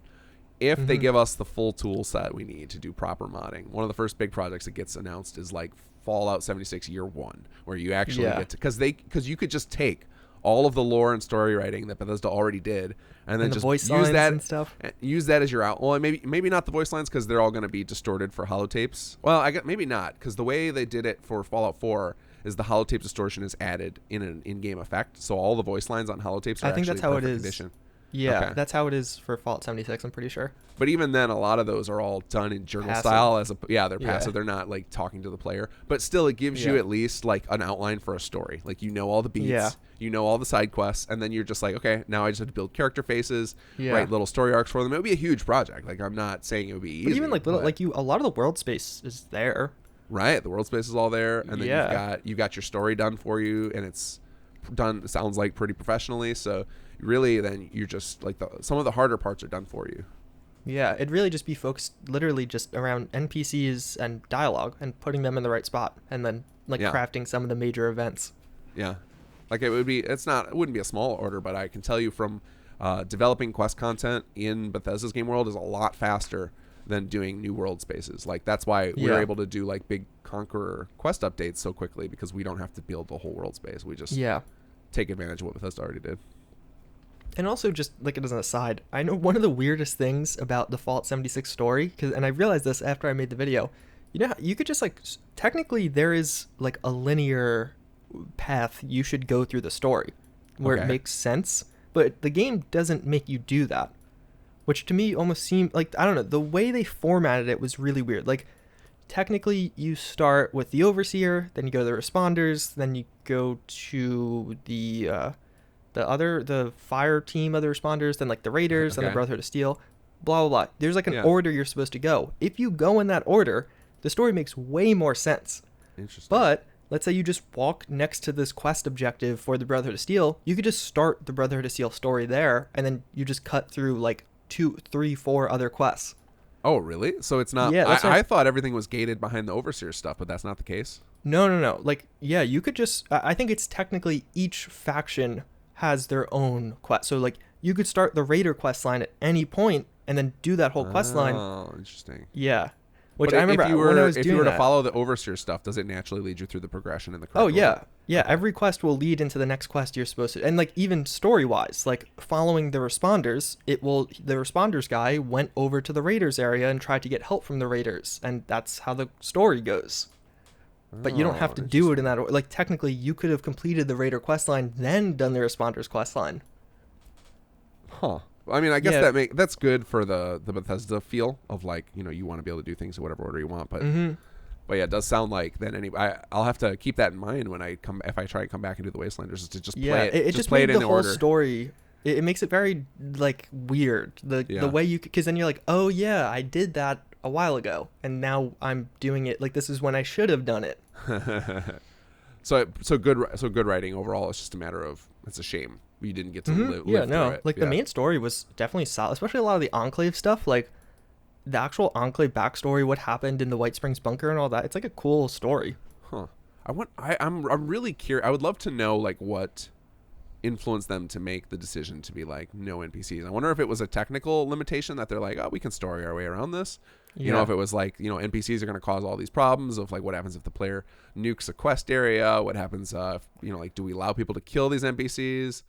Because even the way they're doing it now, it's not, I wouldn't call it jank, but like you're going to be, it takes away, like Wastelanders will take away a fundamental aspect of multiplayer of being able to see, like if you go into an interior now, it'll be instanced to you. Right. So you can't really, like, I'm very curious to see how multiplayer questing will work with this new update, because it's going to be very different, I think, than how it currently works. Yeah. I mean, I think one of the best implementations I've seen of multiplayer questing is the way World of Warcraft did it with the I'm trying to remember the name of the expansion. I don't remember. It was I can see it in my head. It was the first one. Anybody who plays it a lot will know exactly which one. It's the one where you get to start doing like base building. And whatever expansion that was, they introduced like. Was that the Panda one? No, it was the one after the Pandas. But I can't remember. I don't know. I've never actually played World of Warcraft. I just took a shot. It's a lot of people hated the Panda one. That was my favorite one, which is probably why people think I quit, because it's that a lot of people think that's a terrible one. But anyway, the in there they introduced like instance world space. So. Basically, the whole world was done on multiple layers, and depending on which quests you completed, like as you went through the main story, you would be moved to different layers of it, so that they could actually have your single player story, or your quest line could seem to impact the world around you, and then just only other characters who had caught up to that point in the story would see the same thing as you did. So eventually, everybody ended up in the same world space. Yeah, and then you could have like big, massive quests that would like leave craters in the world, and sometimes literally. Yeah, that's cool. Yeah, I think that's the way. Well, that was one of my other big kind of critiques with Fallout 76's story. You beat the game, and it's the same. Like, nothing changed. Right. Like, I don't know. And even just something weird I feel like Bethesda hasn't done yet. Like, I'm trying to think. I don't think any DLC quest line actually did anything with the existing story. Like, all the DLCs are totally separate. Like, even though Fallout 76's main story is, like, kind of left on a cliffhanger in some aspects, like, they put new stories in existing locations, but, like, as far as what happened to these Enclave figures, what happened to the Overseer, like, none of that has been added yet. I wonder if maybe they're hoping to tie that stuff in as, like, backlore for their next game. Like, a lot of this world building, I'm sure they're going to take advantage for Fallout 5 of like now they can reference. Think? I would bet. Then they can reference. You think they are even planning that yet? No, but you've got to figure that this is their first attempt to like completely usurp the lore of Fallouts 1 and 2. Like that's always something they're having a battle of. Like a lot of people compare them to Obsidian, and usually not favorably. And like that's they have that old school lore. Now they've basically went back in time before those games, so now they kind of own the backstory. Yeah, this is all their arena basically. Yeah, so then they can. Fallout 5, like hypothetically, when is Fallout 5? My bet is we don't see Fallout 5 until 2026. Like. Yeah, I was gonna say 2025 at earliest. Yeah, it's gonna be a long ways away. I think that the whole reason, like one of the things with 76 is you try and keep, and it's like with Elder Scrolls Online, you keep the focus on your franchise so that you can let it sit for a while you develop your other ones. Alternatively, is we see that one of the things they do with with all these studios they have is instead of being like, all right, Maryland gets to do, the because it seems to me like they basically set up all these other studios to handle all of the projects to make money so that the team at Maryland could do their their core big three. Yeah, their core franchises. Yeah. Which I could see that, like, if I were in Todd's position, that's what I would want to do. I'd be like, all right, I see we need to make some money, but, like, can you let other people do it so I can do the fun stuff? Yeah. It's like creating passive income while you work on your big project or whatever. Right. And, like, that could end up being good for us. It could be that, like, because they make so much money on all these, like, microtransaction-y garbage things, that then they're free to like lose money on Elder Scrolls 6 or whatever, you know what I mean, where they can just like over invest in it and make it really insane. Like that's my hope. That's the only thing I'm hoping that will come out of this, because otherwise I'm pretty much in the same camp as everybody else that feels like microtransactions are threatening to ruin gaming, because they're just slapping you across the face with this garbage and content. especially in Fallout 76, like it's a lot of freaking money for some of those outfits. Oh yeah, it's insane. $20. And like they have the whole offset where you could earn the atoms for free, so then you could offset, but still, it's like a lot of money. Yeah. Yeah, it seems like unreal. Like the prices seem unrealistic and doesn't make any sense. It makes it seem like modding's never going to come, because Well, yeah. it's going to destroy their ability to make money. Like Which that was like the big point I made in the video. And actually, I don't know if you saw, Gopher made a video, like not a response, but I saw it come up, but I haven't watched it yet. Yeah, and he had a little bit of a different opinion. I'm trying to remember. I kind of forget what his main point was. But okay. He was like, because I know one big counter argument is that server costs, like how much I'm paying to host my own server, could offset the loss in microtransaction revenue. Right. I don't personally agree, unless the server costs are outlandish. I don't see how those could be competitive, because like when your skin pack, when like the average bundle price, let's say, is $12. Yeah. You know, and like I just think the way I view it is the amount of people that are going to be interested in hosting a server is going to be far less than the amount of people just interested in buying an outfit for their character. Like most people want to play on the server, but probably won't want to host them. Right. Well, I think that this is where I think their business model goes. Is it costs money to host a server? It costs one price, and it costs a second price to have access to other people's private servers. Oh, that's how they make their money. That would be I can only imagine the backlash. Well, I mean, it would, like, imagine if it's like $20 a month to host your own server, and then anybody can access private servers for $3 a month. So then it becomes like a subscription model, like World of Warcraft or whatever, which I think is the best model. Like, because I think that your players feel invested. There's no need to sell them garbage. Like, you're making a stable amount of income without having to resort to trickery. Like, here's like $20 for icons with Santa hats on them. Like, you can actually just make a legitimate game and run with it for a long time. Like, just go to that model. Like, acknowledge you're an MMO and charge accordingly. That's what I think they should do. And then I don't think they would do that. I don't know. You don't think so? I could see that making sense, but I don't think they'll do the $3. Like, just charging for servers, I think. Like, actually, when I posted that video, a lot of the comments were like, "Oh, you actually think they'll charge for servers?" Oh, where I'm like, I think that's just a given. There's no way we get free server. I don't think. Maybe get like a month free. I think they charge for the server, and then they charge for access to private servers. That's what I think they do. I think it's like that'd be very interesting. You can continue to play the game for free. Like, nobody's stopping you there. You paid your $60, and now because that helps offset the loss.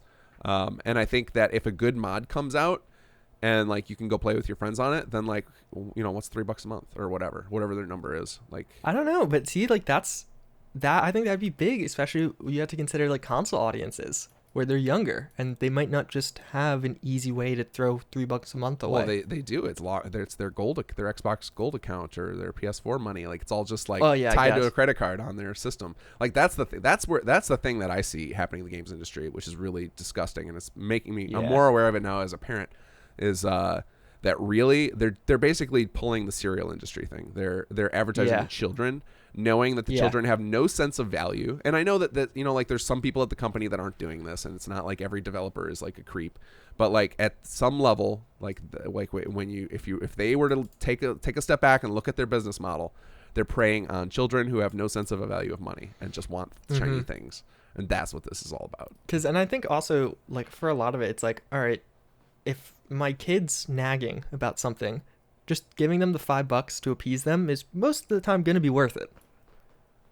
Oh yeah. Like, whether it's like, hey, Mom, I really want to play on a server. Please, I want to try out this mod. And it's like, oh, it's only $3. Yeah, sure, you could do that. Right. Like, just as a kind of not free, but a cheap entertainment. Where I think a lot of companies definitely know that, and I think that's a big business, even for YouTubers though.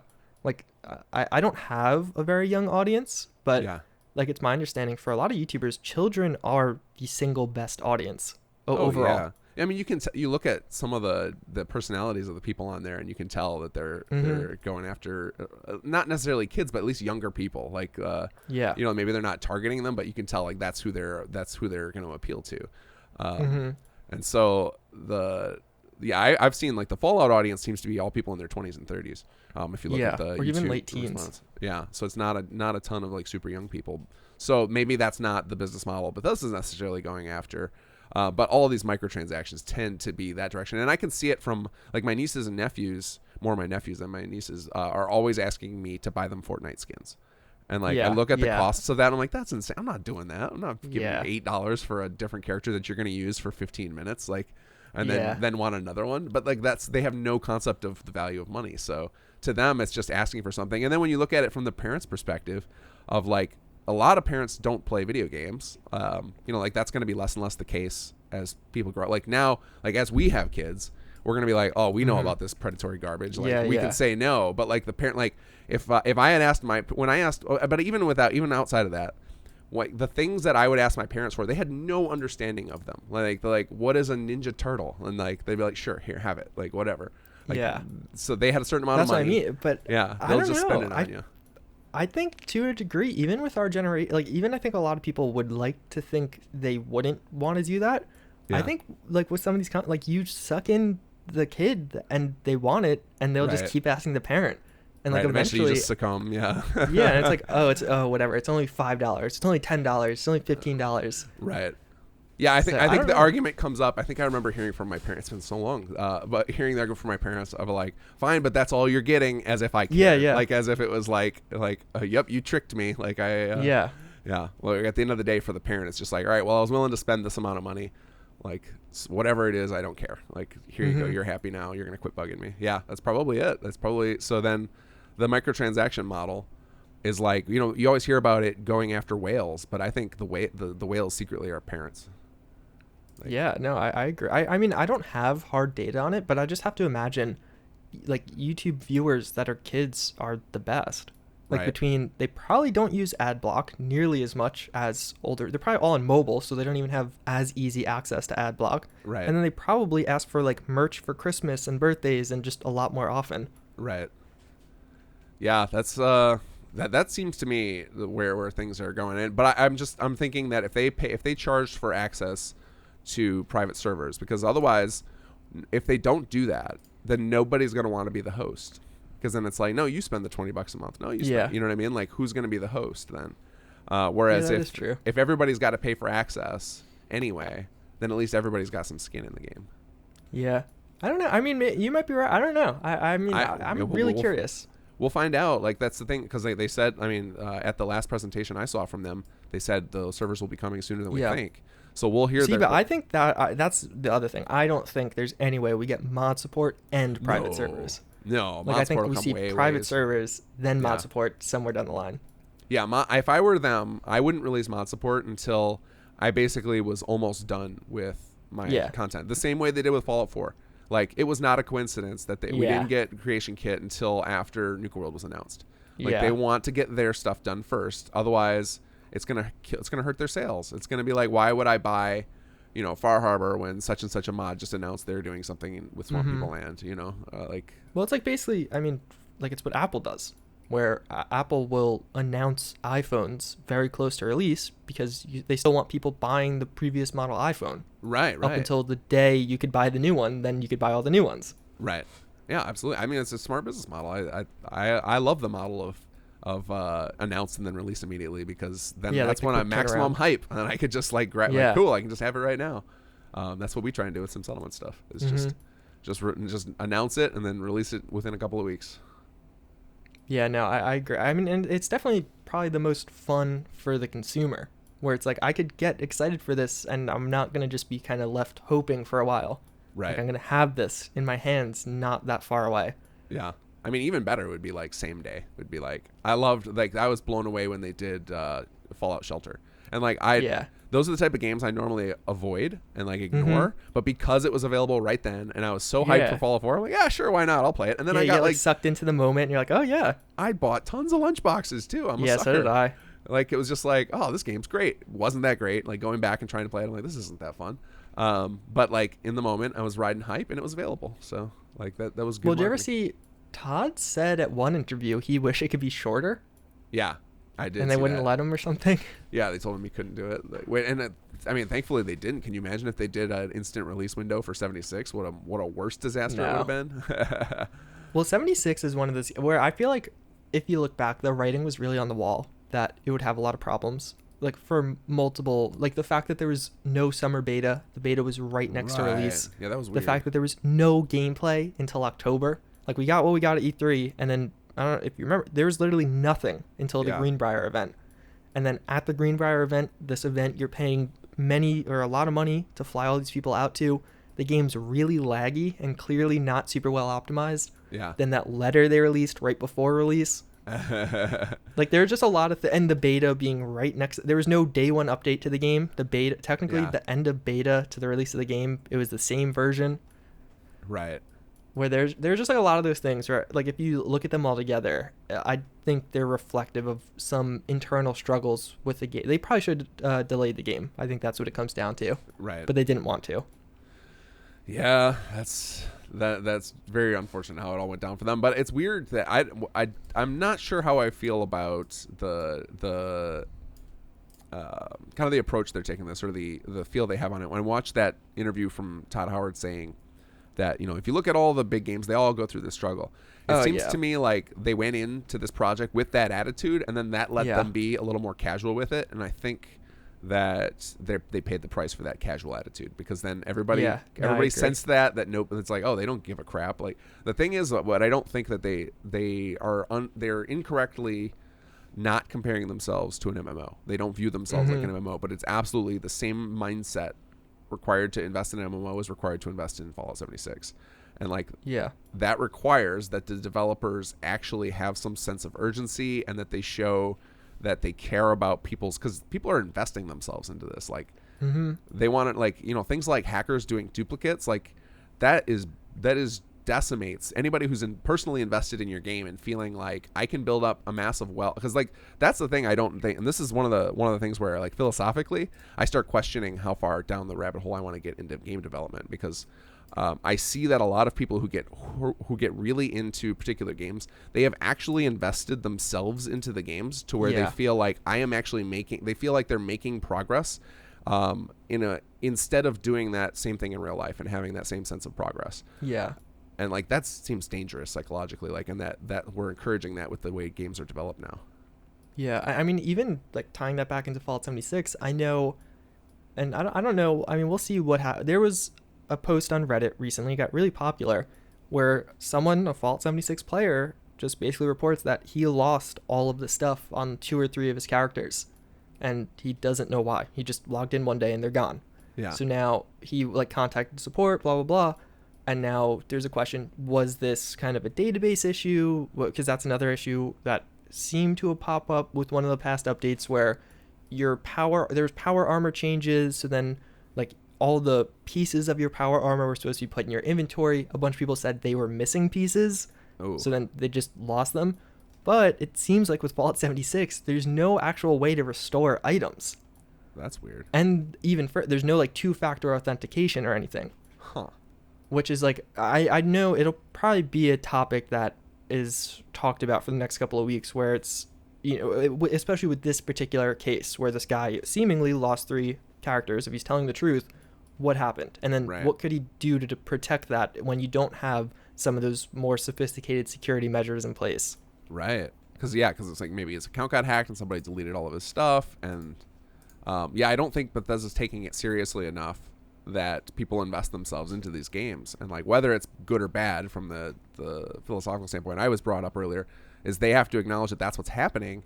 And if they don't, those are going to be their core audience. Those are going to be the people that like will sing the praises and bring more people into their games. Because you can see that's what happens in all MMOs. Is there's like a core audience that like totally gets into the game, invest heavily in it, and they know that the game companies are taking their time seriously. And like, you know, like if you contact Blizzard, like they go bend over backwards to help you. And I'm sure somebody listening to this is gonna be like, I got screwed by Blizzard. Yeah. My experiences of playing that game, having played that game for years, everybody I know who had a problem with their items or so getting hacked or stuff, with Blizzard was very, very supportive of fixing things, and they took it very seriously. And I think that's why they succeeded. And I think Up until just recently, honestly, I think Fallout 76 was actually really benefiting from positive word of mouth. Like right around the end of their previous DLC wave, I saw a lot of new players. Yeah. A lot of people like at the start of summer, a lot of people reinterested in the game. But I think a big part of it was the community was so positive around the game, Right. where I think there was almost a turning point. We're about to get patch 12.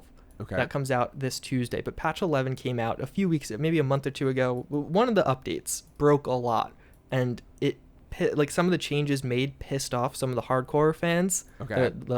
And I've definitely noticed like kind of a change in sentiment again to a certain degree towards a more negative or not as positive around the game. Yeah. Which I have to imagine affects, and I've also definitely been seeing less people starting out in the game or looking to get into it again. Yeah, and I don't know how much of that gets tied into like when they do, their free weekends or or like some manufacturer or some company has like a sale, like you get it for $3 or get it thrown in with your other thing where people are happen to be trying it then, or if it's just like you said just the DLCs that they're dropping. I'm sure they've got metrics on all that and they know where their audience is coming from. Well, I mean, this Tuesday, that's going to be the biggest update the game gets for a while, seemingly. Okay. They have a lot of stuff coming on Tuesday. And, that should be a big one. But it looks like it'll probably be the biggest one for a long, like, maybe until Wastelanders, which is a little, I'm very curious to see what happens come October or so. Because it seems like it's going to be, end of September. There's, like, a few smaller updates they've announced, but I don't know. I wonder, because even still, it's been a while since we've had like a lot of new content. Like this whole summer segment has been a little bit quieter, and I think they might run into problems with the player base just getting bored and not playing anymore. Yeah, and maybe they're going to be fine with that. They're just going to be like, all right, well, we'll sit on it. And we'll draw everybody back in with Wastelanders. Yeah, because I think the Wastelanders, I think it'll. I hopefully they treat it like a relaunch of the game to a degree. Sure. Because I think they should. I mean, it seems like it's going to literally be a very different game experience right from the start. Yeah, it also is probably one of those ones where if they don't fix their, like, they really need a PTR. Like, the fact that they don't have a public test server yet is insane.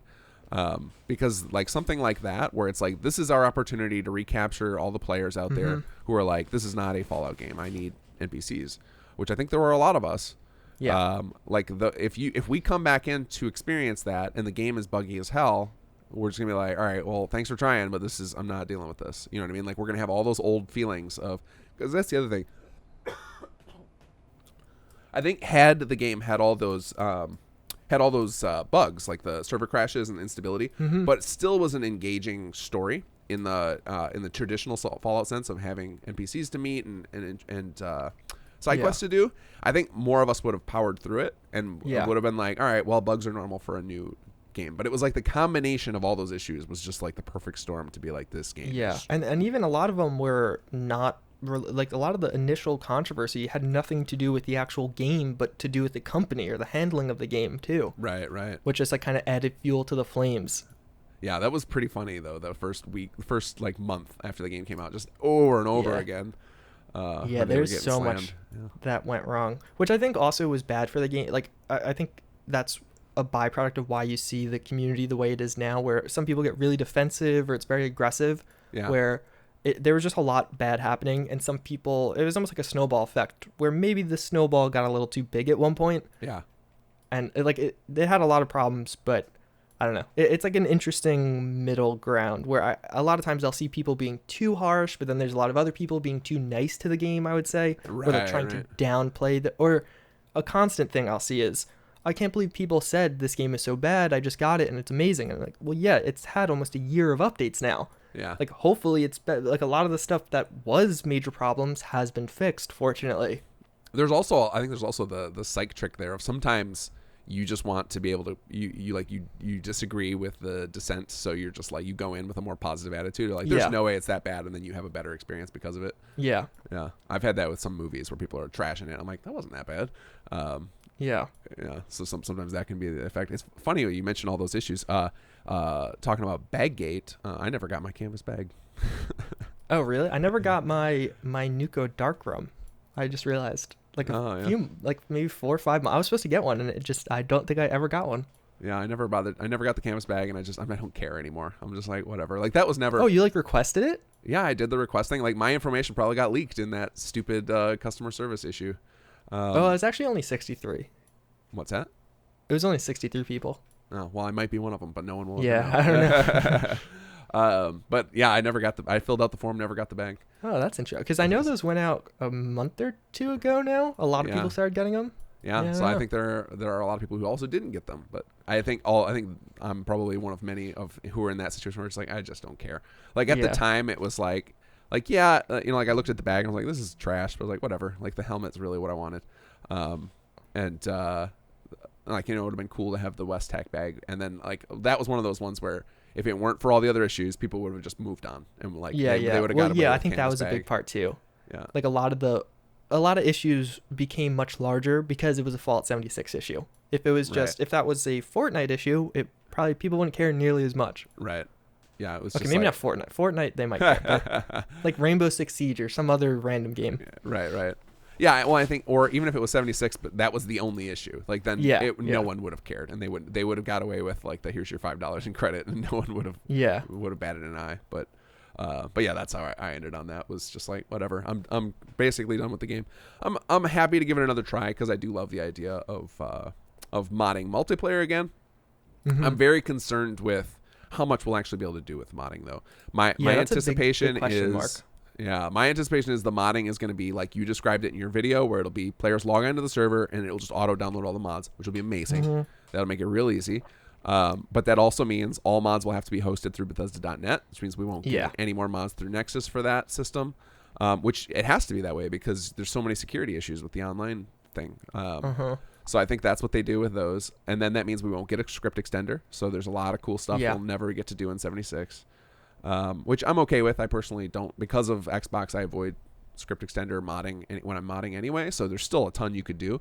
But the last issue there is the game, and this is all tying back to something I mentioned earlier. Like a lot of comments in your videos when you bring up Conqueror are Conqueror, if the mod is made more stable. It's not the mod that's the problem. The code is very stable. The code once you build the pre-build city plans, the code is done running. There's no more code. It's the engine. The engine cannot handle having a lot of things on screen at once, and that is what 76 is. 76 is the same engine. So the same problems we have for Fallout 4 are going to carry forward to 76, and we're pushing the envelope in single-player territory. So how much further can we push it in a situation where there's going to be 30 other people on the server, all with their own equipment and building and everything? And then the servers themselves, like what kind of server am I getting? Right. You're probably going to get the poor man's version, not the full-blown 32-man version. So, or they'll charge you tiers. Mods, it'll be like, here's the version that can handle 4 players, or here's the version that can handle 16 players, or whatever. Maybe it's something like that. There's so much server instability right now, and there's no mods, and nobody trying to break the game. Well, they can't break the game to the extent they could with mods or with console commands. Right. Yeah, so I don't know. I think it'll be interesting. But actually, you mentioned that. I do wonder, and I feel like a lot of people forgot about this, if we finally get PS4 mods with custom content. Oh, maybe. Yeah, maybe that'll be a way they can get around that, because they'll I don't know, because they have to be able to download them. But I guess if they're all through, maybe Bethesda negotiated that too. Yeah, if the mods are all stored on Bethesda.net, then I guess you could have made the same argument for Fallout 4. It would have been the same way, because like Xbox players can't download mods. Sony changed their tune. Right. What has it been, 3 years? Yeah, almost 4 years later, they maybe? bent on the Fortnite thing with the accounts. Yeah, the crossplay. Yeah, maybe they're turning. They're realizing that's one of their weaknesses, and they're going to turn. We'll see. Yeah, because that would be cool. I mean, I was even thinking about that. I was like, I wonder if they would ever back update Skyrim and Fallout 4.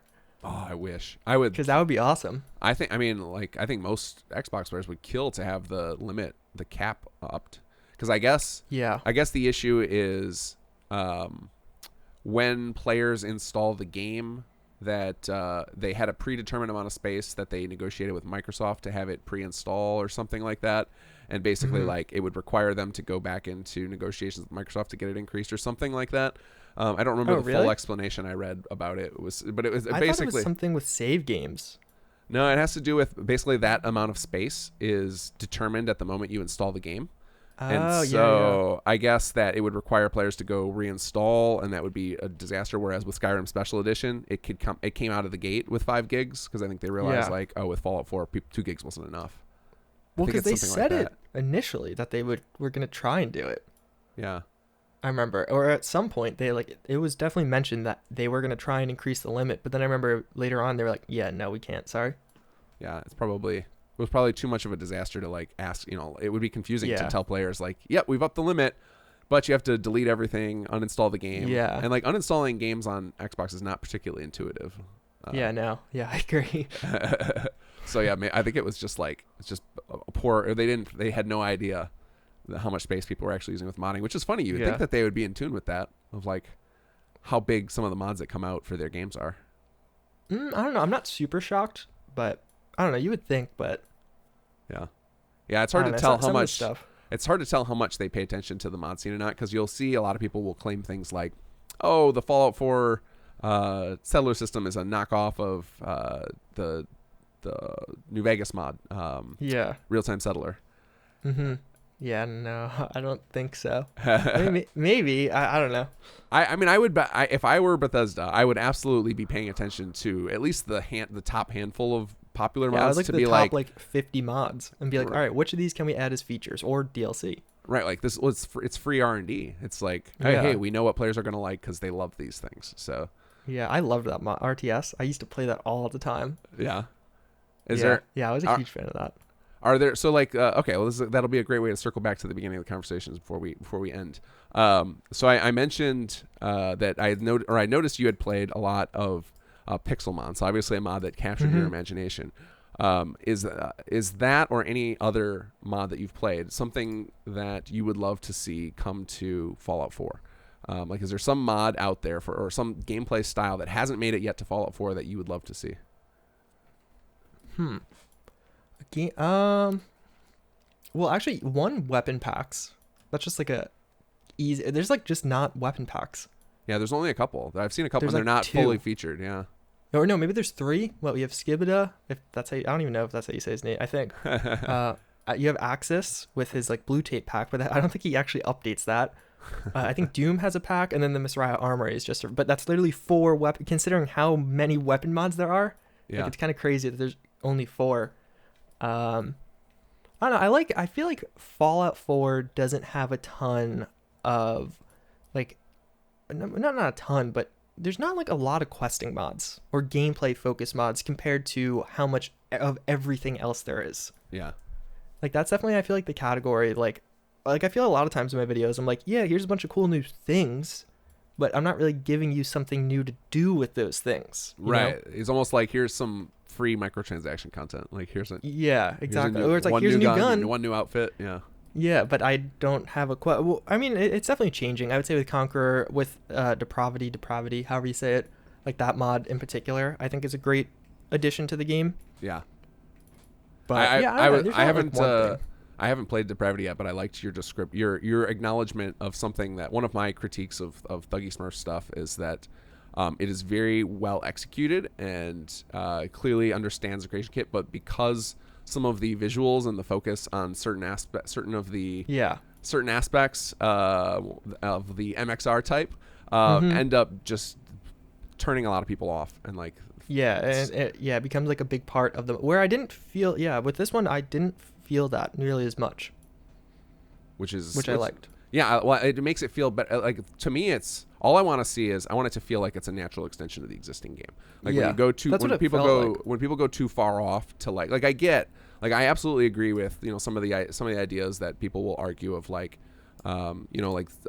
sex is less, like why is sex less of a problem than violence or more of a problem than violence. I agree with that. That's a weird thing.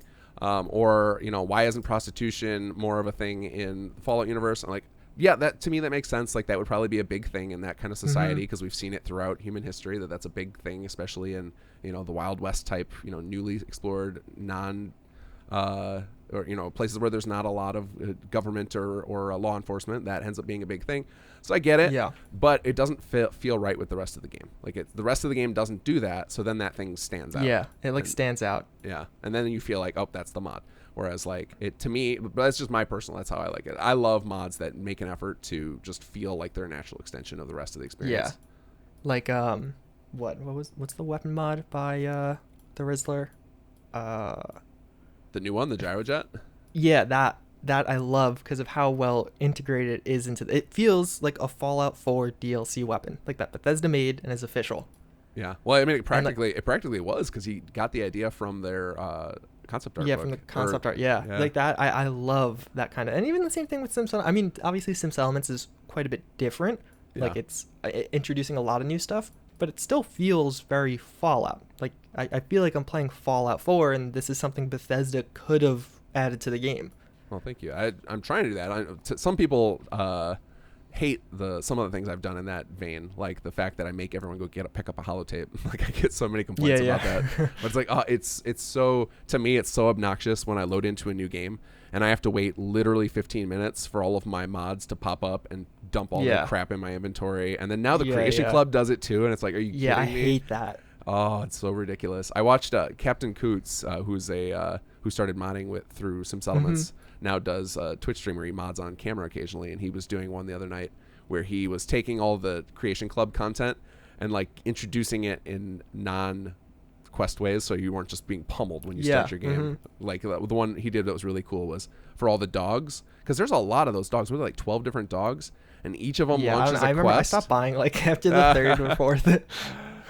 They each launch a quest, and so you would just have to wait for like 12 quests to load. So he instead made it so that when you get near them, you just hear them barking in the distance and you just follow the sound. Yeah, that's nice. That's a lot nicer. That's actually pretty similar to what they did with the Skyrim dogs way back when. Oh yeah, that seems like such an obvious way to do it. Like, why do you need to and I guess that's part of the problem with this microtransaction-y approach of like, people who pay money for that are mostly gonna want that they stuff just want right it now. Right. Yeah. They're not looking at it. Although fortunately they have definitely gotten better. Like the later stuff doesn't just deposit it into your inventory, which I really appreciate.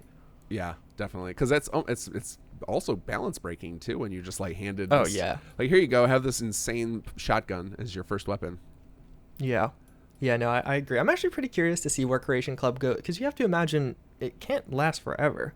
Like in Fallout and Skyrim. Right. Yeah, I don't know what they're going to do with that, because like I actually I think I'm in the majority when I say I was disappointed by Creation Club, because I thought when they announced it, what I was hoping for was we were going to see, it was going to be such a program to where like big developers could get involved, and like you would see like third party, maybe not New Vegas's, but you know, like third party Far Harbors coming out. That's what I was hoping to see, and instead it's just like microtransactions. Big content drops. Yeah, that would have been amazing, because I think all of us, you know, you said like there's not a lot of gameplay or quest mods coming out.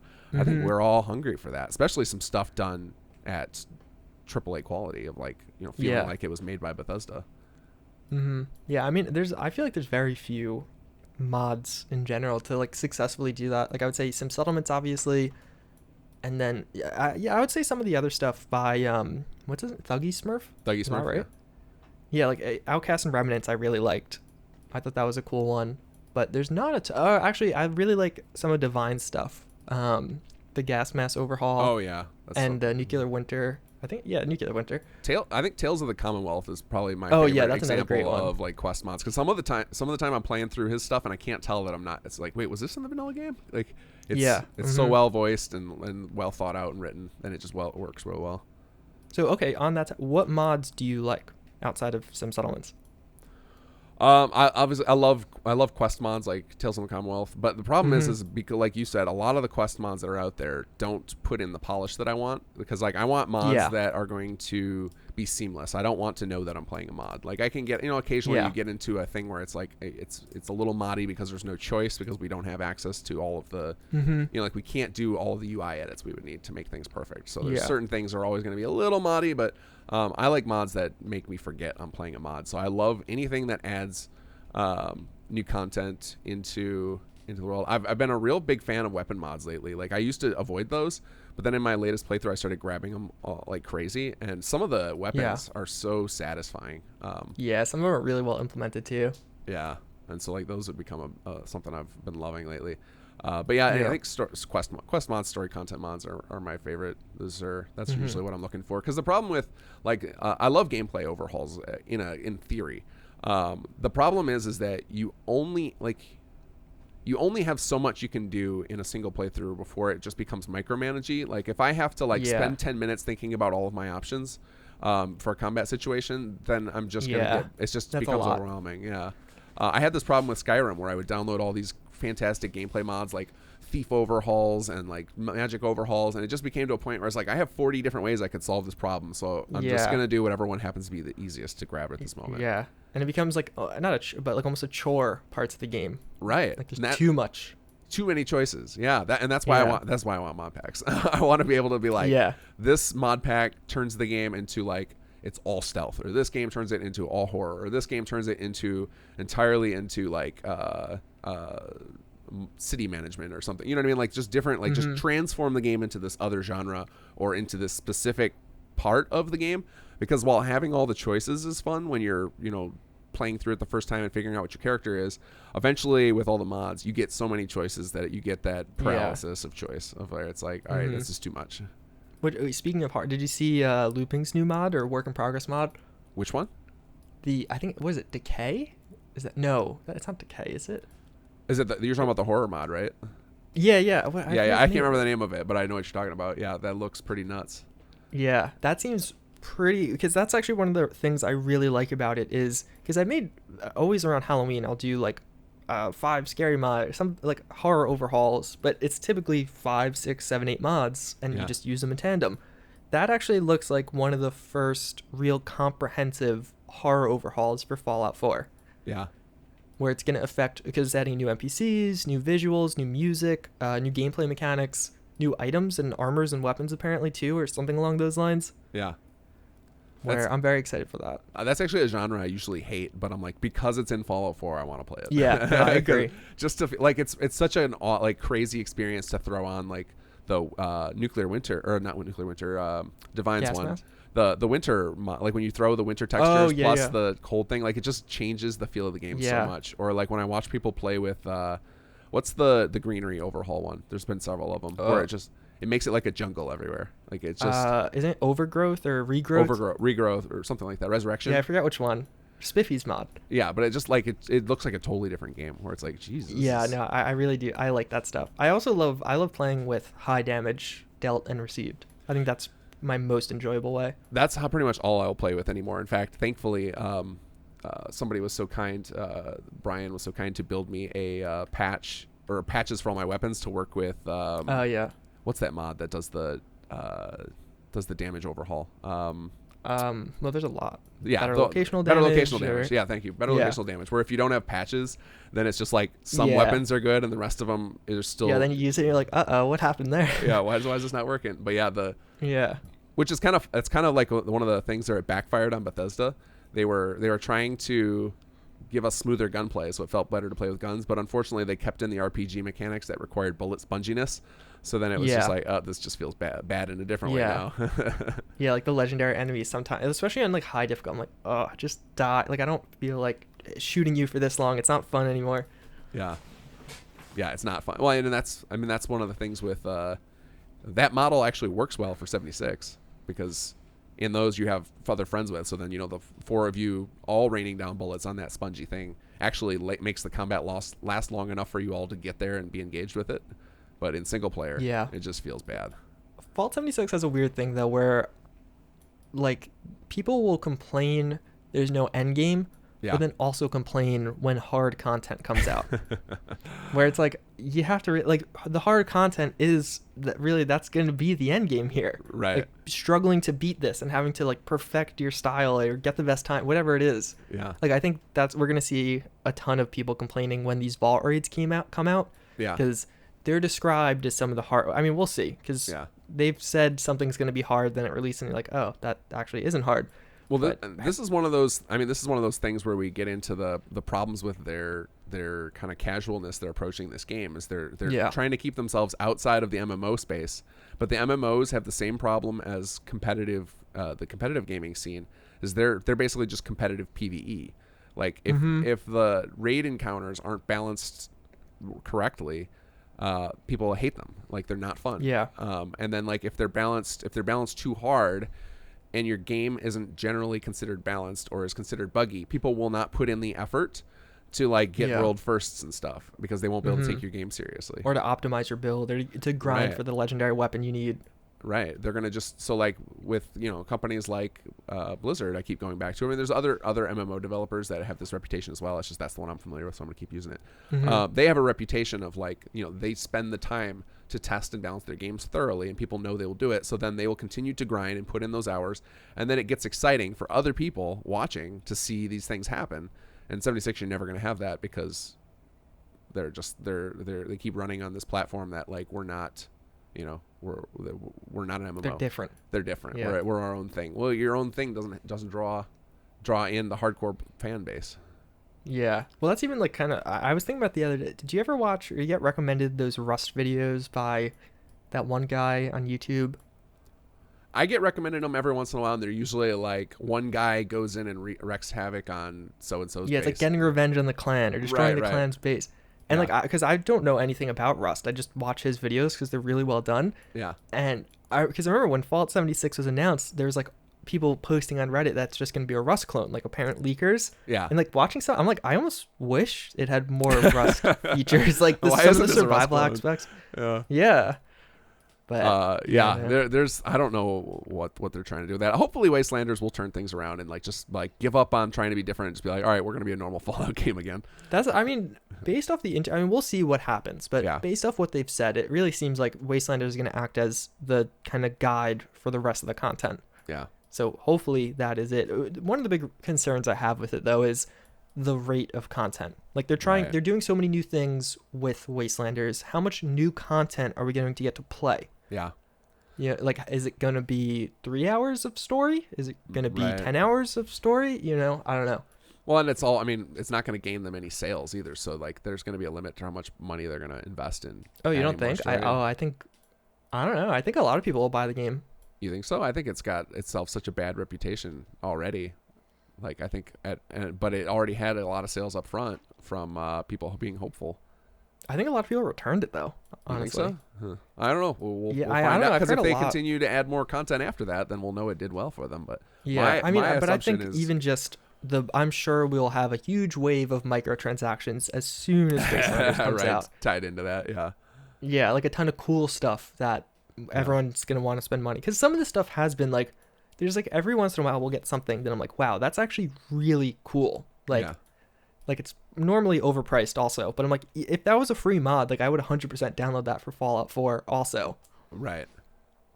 Yeah, my hope is that I'm going in this pretty pessimistic, thinking that it's just going to be like a short story between the settlers and the raiders, and like it's going to feel like a big quest mod. I think that's probably the safe bet because like not to be mean to Bethesda, but I don't think they've earned more than that. Right. And and you just look at the time. You look at the timelines, and it doesn't seem realistic for them to do much more than that. But in the if a dream situation would be that everything they've said happens exactly like they've said it, and then some. And it would be that this is just the start of the quest line. Like the quest line now involves humans, but there's actually humans everywhere, and you can go play the whole map. In a traditional Fallout style where like you'll find random people living places, there will be quest hubs, and basically just like leave the overseer's quest line, leave all these holotape quest lines for people to find, but they made it sound like in the interviews that this is the truth, but I just don't believe it, that you'd basically be able to avoid that. You could play through that old stuff if you want, but they'll give you a whole new thing to do instead. And like in my head, like that would be a dream situation where I get to go experience all these cool environments, learn some of the backstory, but while doing it for characters that are alive and can have an impact in the moment. Yeah, no, exactly. I 100% agree. So. Well, they did the one thing I'm very curious and like cautiously optimistic about is they mentioned like some of the sub factions they're adding. Okay. Like the Cult of the Mothman, they said, which I know a lot of people like, okay, what is that? Do we get one quest and like 3 NPCs? Do we get 5 quests and 10 NPCs? Like, what does that entail exactly? Yeah, it's hard to say how they'll go with that because a lot of MMOs tend to do stuff like that, and it is just what you described. That it'll be like 3 NPCs in a room with Radiant quests. Yeah, and like exactly. That's the whole faction. Whereas, I don't know. I don't know which model they're gonna go with. I guess we got to wait and see. To see if they're gonna lean into the MMO or the Fallout's Past. I'm hopeful it's the Fallout's Past with the fact that they bothered to put in a dialogue system with checks. And it's gonna be more like Fallout 3 apparently, so that's good. But like one of the what we talked about earlier with the idea of where I suggested they go to the Warcraft model of allowing the whole world to advance as you proceed through the quest, and then the players would just be dropped into the servers. One of the problems there is they talked about this introducing choice again, and obviously a model like that works less well if players have choice, because then they're introduced a situation where you and your friend could never be on the same server because you made different story choices. Yeah. That's why I think that'll be, but I don't know. That's like Fallout 76 overall is like weird in that there's some aspects that are great to play together, and then other aspects that aren't, like the story. Yeah. Like I don't want to listen to a holotape while also talking to someone in the, it doesn't, that doesn't work well. So yeah, that actually drove me nuts during the beta when I was like trying to play with other people, and then like the tapes would autoplay. I was like, stop. Yeah. And then I'd be like, well, I want to listen to this, but you're talking, and it's like, I don't know. It's like a kind of a weird dynamic they created with that I wonder if maybe with this new update, solo play will be more appealing, and then the changes to the story, or like the choice aspects where I kill this NPC and it's not dead for you, won't really make a big difference. Right. Yeah, because like you're never single player at the same time game. anyway. Yeah. Yeah. Yeah, I guess it's an immersion killer, but like that's the thing is that's I don't know if that came up in their meetings at all as like it's unimmersive. They probably forgot that people online just bunny hop around like idiots and throw icons up in the air. So like that's all out the window anyway with this game. So like, or even like all the stuff like they have, which I can talk about that for a long time.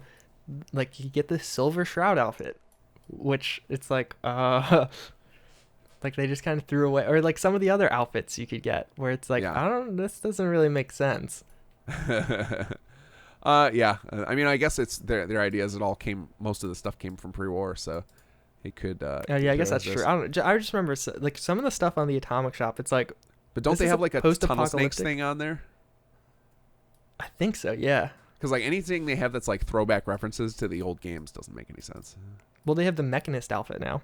Yeah, see, like that stuff is weird. One of the ones I saw they did recently that seems a little sketchy to me is putting Creation Club content from Fallout 4 up there. Because especially if there were creators involved with it. There wasn't, but... Right. Like, they didn't make that, but yeah. That seems like it could get pretty sketchy. Like if like they take something that they paid... like the people we know that are in the program, like Fading Signal or Eleonora, like if they paid them for something like that to put into Fallout 4 and then they just put it into 76 as well, that seems like that should like rankle those people. Yeah. I mean, they can. They own it. Right. Yeah, I don't know. It just seems sketchy. Like I get like it's probably all in their contract and everything, and that's all fine, but it just seems I'm not a like fan of that. Yeah, but my understanding is thus far, or at least the main thing, that new armor they put in was a pack made by someone. I don't know if it's known who made it, but a mod author made it, but Bethesda made the armor that is in 76. Interesting. So it's just like based on the same thing.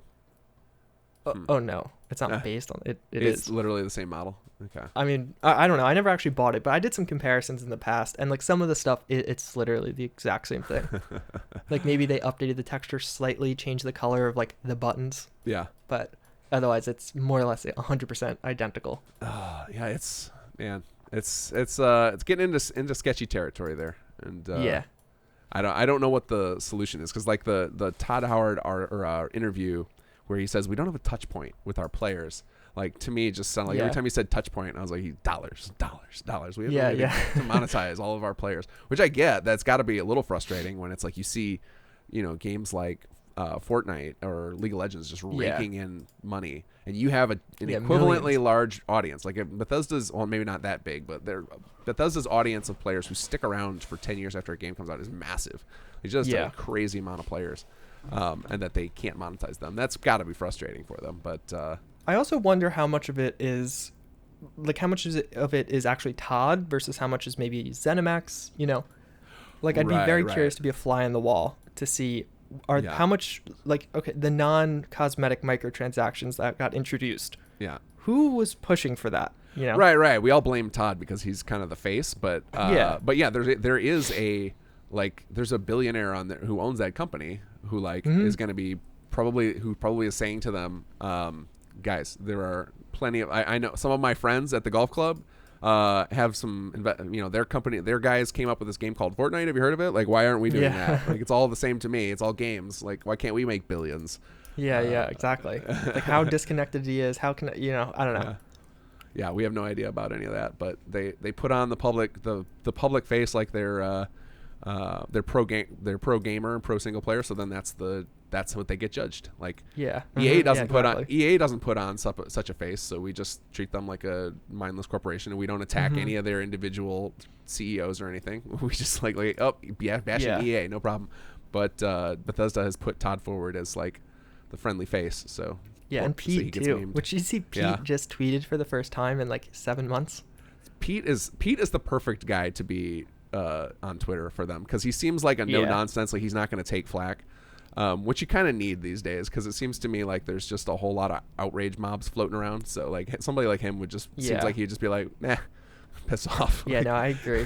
I think he got not really Bethesda, but I think sometimes because it's not in his job description to respond to all these random tweets about game features. Right. And I think some of the times he would respond just to be helpful, just because he probably really liked or cared about the game. Yeah. Then that feature isn't exactly like that on release, and then people go back to his tweet, and then I think that kind of created a weird dynamic. And I think as a result of him being so active and I guess trying to be helpful to a degree, he became the butt of a lot of the criticism, because that was the face people could target. Right.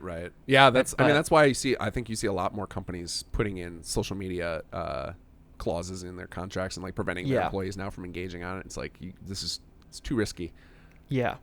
Which, I mean, that goes back to, that's kind of why I like the short announce release. It's like you avoid a lot of that problem, because then it's like, all right, by the time, if you do it that way, then by the time people even know about your project, you'll have all those issues. You'll have all those things sorted out. And you can answer you can answer affirmatively. Yeah, no, I agree. But, all right, man, it's been fantastic talking with you, and my voice survived. Hooray. Thank God. Thank you for all the positive support you've given us, some settlements, and just to modding in general. It's awesome to see that there's a big YouTube channel that is pushing everybody to keep making cooler and cooler stuff and showing it off. And as a mod author, I'm very, very happy to see that you're doing what you're doing, and I hope you continue for a long time. Yeah, no problem. I mean, it actually is kind of crazy when you boil it down, like how much content is being made for free just that we could download, like whether you have a good computer bag, whoever you are, and how much support and just everything. Like the modding scene for Fallout and most other games is truly awesome. It's amazing. Yeah, so mad props to all you mod authors out there. Yeah. All right, man. I'll talk to you later. All right, I'll talk to you later. Yeah.